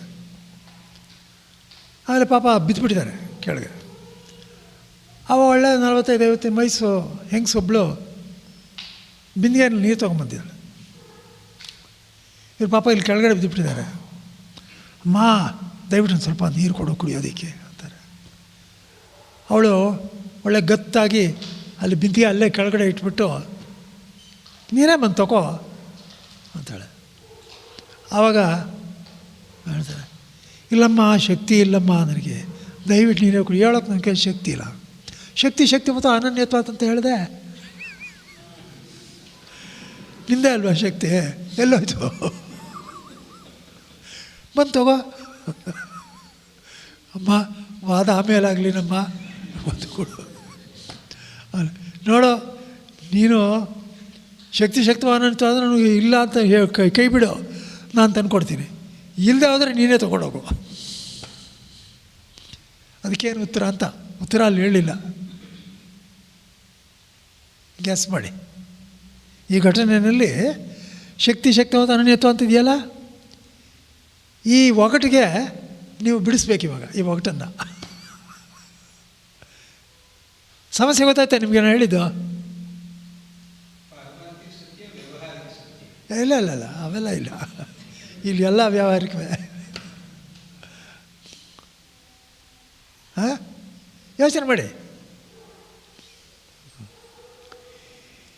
ಈ ರೀತಿ ಶಕ್ತರ ಅನನ್ಯತ್ವದಲ್ಲಿ ಮಾಯ ಆಗಲಿ ಅಥವಾ ಜೀವಬ್ರಹ್ಮ ಅನನ್ಯತ್ವದಲ್ಲಿ ಜೀವನ ಆಗಲಿ, ಸದ್ರೂಪದಿಂದಲೇ ಸತ್ಯವು ತಮ್ಮದೇ ರೂಪದಿಂದ ಕಲ್ಪುತ್ತವೆ. ಏನೋ ನಿಜವಾಗಲೂ ನೋಡಿದ್ರೆ ಅದು ಸ್ವತಂತ್ರವಲ್ಲ. ಇವಾಗ ಶಕ್ತಿ ಕಾರಣಕ್ಕಿಂತ ಸ್ವತಂತ್ರವಲ್ಲ, ಕಾರ್ಯ ಶಕ್ತಿಗಿಂತ ಸ್ವತಂತ್ರವಲ್ಲ. ಹೌದು ತಾನೆ? ಒಟ್ಟಿನಲ್ಲಿ ಯಾವುದೂ ಕಾರಣಕ್ಕಿಂತ ಬೇರೆ ಅಲ್ಲ. ಆದರೆ ನೀವೇನಾದರೂ ಕಾರಣಕ್ಕಿಂತ ಬೇರೆ ಅಂತ ಅಂದುಕೊಂಡ್ರೆ ಆವಾಗ ಅದು ನಿಜವಾಗ್ಲೂ ಇಲ್ಲವೇ ಇಲ್ಲ. ನೋಡಿ, ಮಡಿಕೆ ಅನ್ನೋದನ್ನು ನೀನೇನಾದರೂ ಮಣ್ಣಿಗಿಂತ ಬೇರೆ ಅಂತ ಅಂದ್ಕೊಂಡ್ರೆ, ನೀನು ಅಂದ್ಕೊಂಡ್ರೆ ಆ ಮಡಿಕೆ ಇರೋಕ್ಕೆ ಸಾಧ್ಯವೇ ಇಲ್ಲ. ಗೊತ್ತಾಯ್ತೇನಪ್ಪ? ಇಲ್ಲಿ ನಿಮಗಿದು ಸ್ಪಷ್ಟವಾಗಿ ಕಾಣಿಸುತ್ತೆ, ಸುಲಭ ಅರ್ಥ ಮಾಡ್ಕೊಳ್ಳೋದು. ದಾರ್ಷ್ಟಾಂತದಲ್ಲಿ ನೋಡಿ, ಏನು ದಾರ್ಷ್ಟಾಂತ ಅಂದರೆ ಯಾವುದಕ್ಕಿದು ದೃಷ್ಟಾಂತವೋ ಅದು. ಇವಾಗ ಮಡಿಕೆ ಮಣ್ಣು ಕೊಟ್ಟಿರೋದು ದೃಷ್ಟಾಂತ. ಯಾವುದಕ್ಕೆ ಅನ್ವಯ ಮಾಡಬೇಕು? ಜಗತ್ತು ಬ್ರಹ್ಮಕ್ಕೆ ಮಾಡಬೇಕು. ಗೊತ್ತಾಯ್ತಾ? ಇವಾಗ ಬ್ರಹ್ಮಕ್ಕಿಂತ ಬೇರೆ ಯಾವ ಜಗತ್ತು ಅಂತ ಹೇಳಿದ್ರೆ ಅದಿರೋಕ್ಕೆ ಸಾಧ್ಯವಿಲ್ಲ.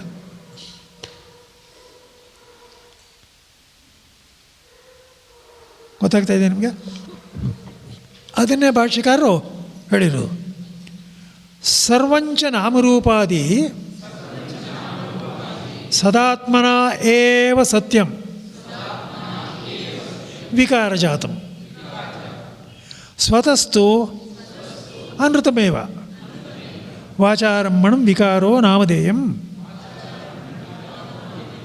ಇತ್ಯುಕ್ತತ್ವಾತ್ ತಥಾ ಹಿ ಜೀವೋಪಿ ಇತಿ. ನೋಡಿ, ಈ ವಾಕ್ಯಗಳು ಶಂಕರ್ ಎಷ್ಟು ಕೇರ್ಫುಲ್ಲಾಗಿ ಬರೀತಾರೆ ಅಂತ ನೋಡ್ಕೋಬೇಕು ನೀವು. ಈ ಸರ್ವನಾಮರೂಪಗಳು ಏನೇನಿದೆಯೋ ಸದಾತ್ಮನ ಅಂದರೆ ಕಾರಣ ದೃಷ್ಟಿಯಿಂದ ನೋಡಿದಾಗ ಅದು ಸತ್ಯವೇ. ಈ ಮಡಿಕೆ ಅನ್ನೋದು ಸತ್ಯವೇ. ಮಣ್ಣಿನ ದೃಷ್ಟಿಯಿಂದ ನೋಡಿದಾಗ ಮಣ್ಣು ಅನ್ನೋದು ಯಾವಾಗಲೂ ಬದಲಾಯಿಸಲೇ ಇಲ್ಲ, ಅದನ್ನು ಸತ್ಯವೇ. ವಿಕಾರ ಜಾತಂ, ನಿಜವಾಗ್ಲೂ ಹುಟ್ಟಿದೆ, ಇದೆಲ್ಲ ಹುಟ್ಟಿರೋದು. ಅಂದರೆ ಮುಂಚೆ ಕಾಣಿಸ್ತಾ ಇಲ್ಲ, ಇವಾಗ ಕಾಣಿಸ್ತಾ ಇದೆ. ಆದರೂ ಅಸತ್ಯ ಅಲ್ಲ. ಅಸತ್ಯ ಅಲ್ಲ ಅಂದ್ರೇನು? ಯಾವ ದೃಷ್ಟಿನಲ್ಲಿ? ಕಾರಣ ದೃಷ್ಟಿನಲ್ಲಿ. ಅರ್ಥ ಆಯ್ತಾ? ಆದರೆ ಸ್ವತಸ್ಥೋ ಅನೃತಮೇವ. ನೀನು ಅದನ್ನು ಬೇರೆಯಾಗಿ ಇಟ್ಕೊಂಡ್ರೆ ಅದು ಬದಲಾಯಿಸ್ತಾರೆ ಇದೆ. ಗೊತ್ತಾಗ್ತಾ ಇದೆಯಾ? ಬೇರೆ ಬದಲಾಯಿಸ್ತಾ ಇದೆ. ಅದಕ್ಕೋಸ್ಕರನೇ ಶ್ರುತಿ ಹೇಳುತ್ತೆ ಆ ಬೇರೆ ಏನು ಇಟ್ಕೊಂಡಿದ್ಯೋ ಅದು ಬೇರೆ ಅಂತ ಮಾತಾಡ್ತಿದ್ದೀವಲ್ಲ, ಅದು ಬರೀ ಮಾತು, ಬರೀ ವಿಕಾರ ಅಷ್ಟೇ, ಅರ್ಥ ಇಲ್ಲ ಅದಕ್ಕೆ. ತಥಾ ಹಿ ಜೀವೋಪೀತಿ, ಇದು ಶಂಕರ ಕೈವಾಡ. ಏನು ಗೊತ್ತೇನೋ,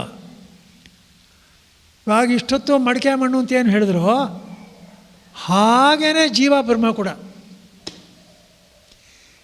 ಜೀವನೇನಾದರೂ ಬ್ರಹ್ಮಕ್ಕಿಂತ ಬೇರೆ ಅಂತ ಹೇಳಿದ್ರೆ ಅವನು ಇಲ್ಲವೇ ಇಲ್ಲ, ಅವನ ಅಸ್ತಿತ್ವದಲ್ಲೇ ಇಲ್ಲ. ಬ್ರಹ್ಮಕ್ಕಿಂತ ಬೇರೆ ಇರೋಕ್ಕೆ ಸಾಧ್ಯವೇ ಇಲ್ಲ. ಇದು ನಿಮ್ಗೆ ಇವಾಗ ಗೊತ್ತಾಗೋದಿಲ್ಲ. ಜೀವನ ಅಂದರೆ ಏನು ಅಂತ ಎಲ್ಲ ಹೇಳಿದಾಗ ಗೊತ್ತಾಗುತ್ತೆ. ಈ ವಾಕ್ಯ ಜ್ಞಾಪಕ ಇಡಿ.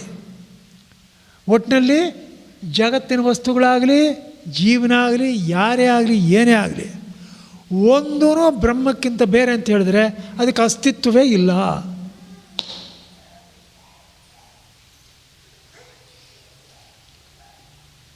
ಸ್ಪಷ್ಟವಾಗಿ ಗೊತ್ತಾಗ್ತಾ ಇದೆಯಾ? ಹಾಂ,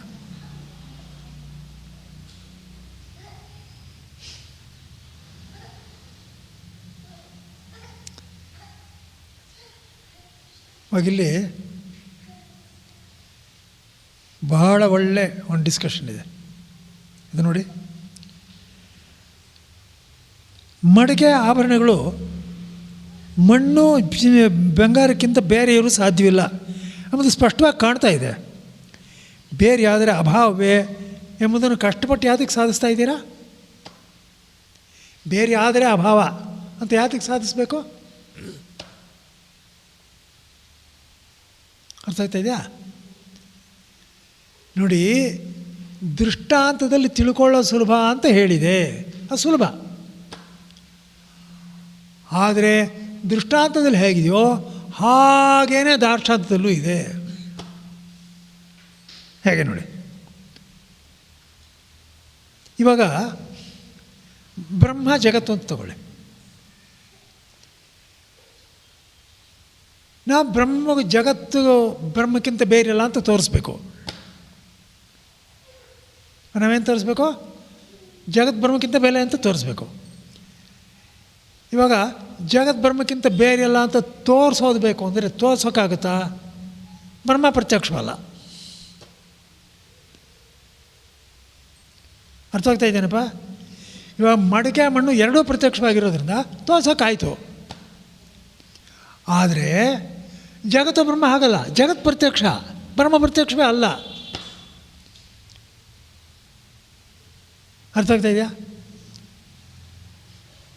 ಇಲ್ಲ, ಪ್ರತ್ಯಕ್ಷನ ತೋರ್ಸೋಕ್ಕಾಗದೇ ಇದ್ದರೂ ಅನುಮಾನದ ತೋರಿಸ್ಬೋದು. ಹೇಗೆ ಅನುಮಾನದ ತೋರಿಸಿ ಹೇಳು?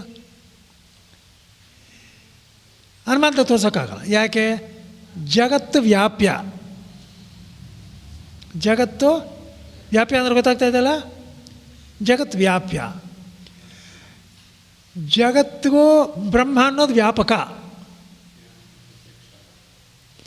ನಾನು ಇದನ್ನು ನೋಡ್ಕೊಳ್ತಾನೆ ಅದನ್ನು ಹೇಳಬೇಕು. ಯಾವಾಗ ಹೇಳೋಕ್ಕೆ ಸಾಧ್ಯ? ಜಗತ್ತು ಬ್ರಹ್ಮಕ್ಕೆ ಸಂಬಂಧ ಗೊತ್ತಿದ್ದರೆ ಹೇಳೋದಕ್ಕೆ ಸಾಧ್ಯ. ಗೊತ್ತೇ ಇಲ್ವಲ್ಲ?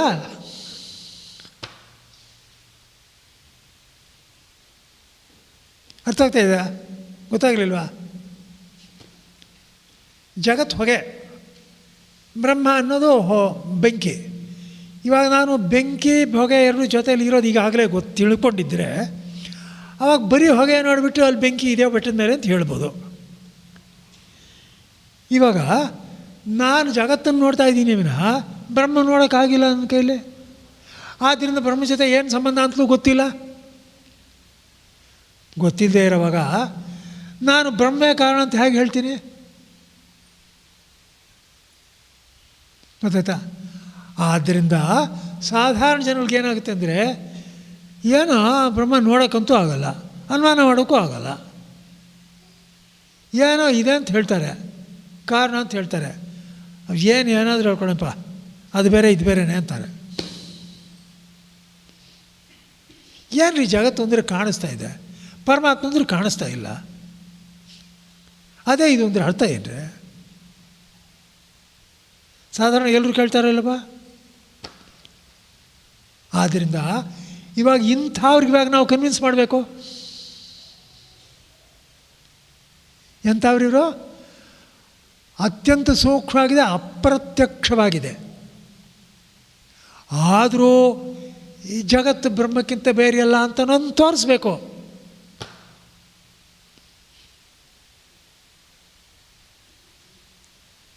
ಆದರೆ ಹೀಗೆ ತೋರಿಸೋದಕ್ಕೆ ಪ್ರತ್ಯಕ್ಷದಿಂದಲೂ ಆಗಲ್ಲ, ಅನುಮಾನದಿಂದಲೂ ಆಗಲ್ಲ.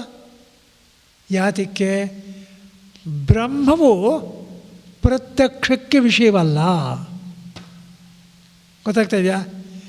ಬ್ರಹ್ಮ ಪ್ರತ್ಯಕ್ಷಕ್ಕೆ ವಿಷಯವಾಗಿದ್ದಿದ್ದರೆ ಅವಾಗ ಅನುಮಾನದಿಂದ ಹೇಳ್ಬೋದಾಗಿತ್ತು. I think you followed. ನೋಡಿ ಎಲ್ಲ ಹೇಳ್ದು ವಾಕ್ಯ ಬಹಳ ಮುಖ್ಯವಾದ ವಾಕ್ಯ. ಸತಿ ಹೇಳೆ ಇಂದ್ರಿಯ ವಿಷಯತ್ವೇ ಬ್ರಹ್ಮಣ ಇದಂ ಬ್ರಹ್ಮಣ ಸಂಬದ್ಧಂ ಕಾರ್ಯಂ ಇತಿ ಗೃಹ್ಯೇತ. ಕಾರ್ಯಮಾತ್ರಮೇವ ಗೃಹ್ಯಮಾಣಂ ಕಿಂ ಬ್ರಹ್ಮಣ ಸಂಬದ್ಧಂ ಕಿಂ ಅನ್ಯೇನ ಕೇನಚಿದ್ವಾ ಸಂಬದ್ಧಂ ಇತಿ ನ ಶಕ್ಯಂ ನಿಶ್ಚೇತುಂ. ಬರೀ ಜಗತ್ತೊಂದೇ ಕಾಣಿಸ್ತಾ ಇದೆ, ಬ್ರಹ್ಮ ಕಾಣಿಸ್ತಾ ಇಲ್ಲ. ಆದ್ದರಿಂದ ಪ್ರತ್ಯಕ್ಷ ವಿಷಯ ಅಲ್ಲದೆ ಇರೋದರಿಂದ ಇದು ಬ್ರಹ್ಮಕ್ಕೆ ಸಂಬಂಧಿಸಿದ್ದೋ ಬೇರೆ ಯಾವುದಕ್ಕೆ ಸಂಬಂಧಿಸಿದ್ದೋ ಅಂತ ಹೇಳೋಕ್ಕೆ ಸಾಧ್ಯವೇ ಇಲ್ಲ. ಆದ್ದರಿಂದಲೇ ಶ್ರುತಿ ಪ್ರಮಾಣ ಬೇಕೇ ಬೇಕು. ಅದಕ್ಕೋಸ್ಕರ ಇನ್ನೊಂದು ಪ್ರಮಾಣ ಹೊತ್ಕೊಂಬರೋದು ನಾವು. ವೇದ ಪ್ರಮಾಣ ಅಂತ ಯಾತಿಗೆ ತರ್ತಾ ಇದ್ದೀವಿ ಗೊತ್ತಾ? ಆ ಪ್ರಶ್ನೆ ಬರುತ್ತೆ, ವೇದ ಪ್ರಮಾಣ ಅಂತ ತಂದ ಮೇಲೆ ಆದರೂ ಕೂಡ ನಮ್ಮ ಅನುಭವಕ್ಕೆ ಬರಬೇಕೋ ಇಲ್ವೋ ಅಂತಾರೆ. ಹೌದು, ಬರಬೇಕು. ನೀವು ಹೇಳೋ ಮಾತುಗಳು ಅನುಭವಕ್ಕೆ ಬರುತ್ತೆ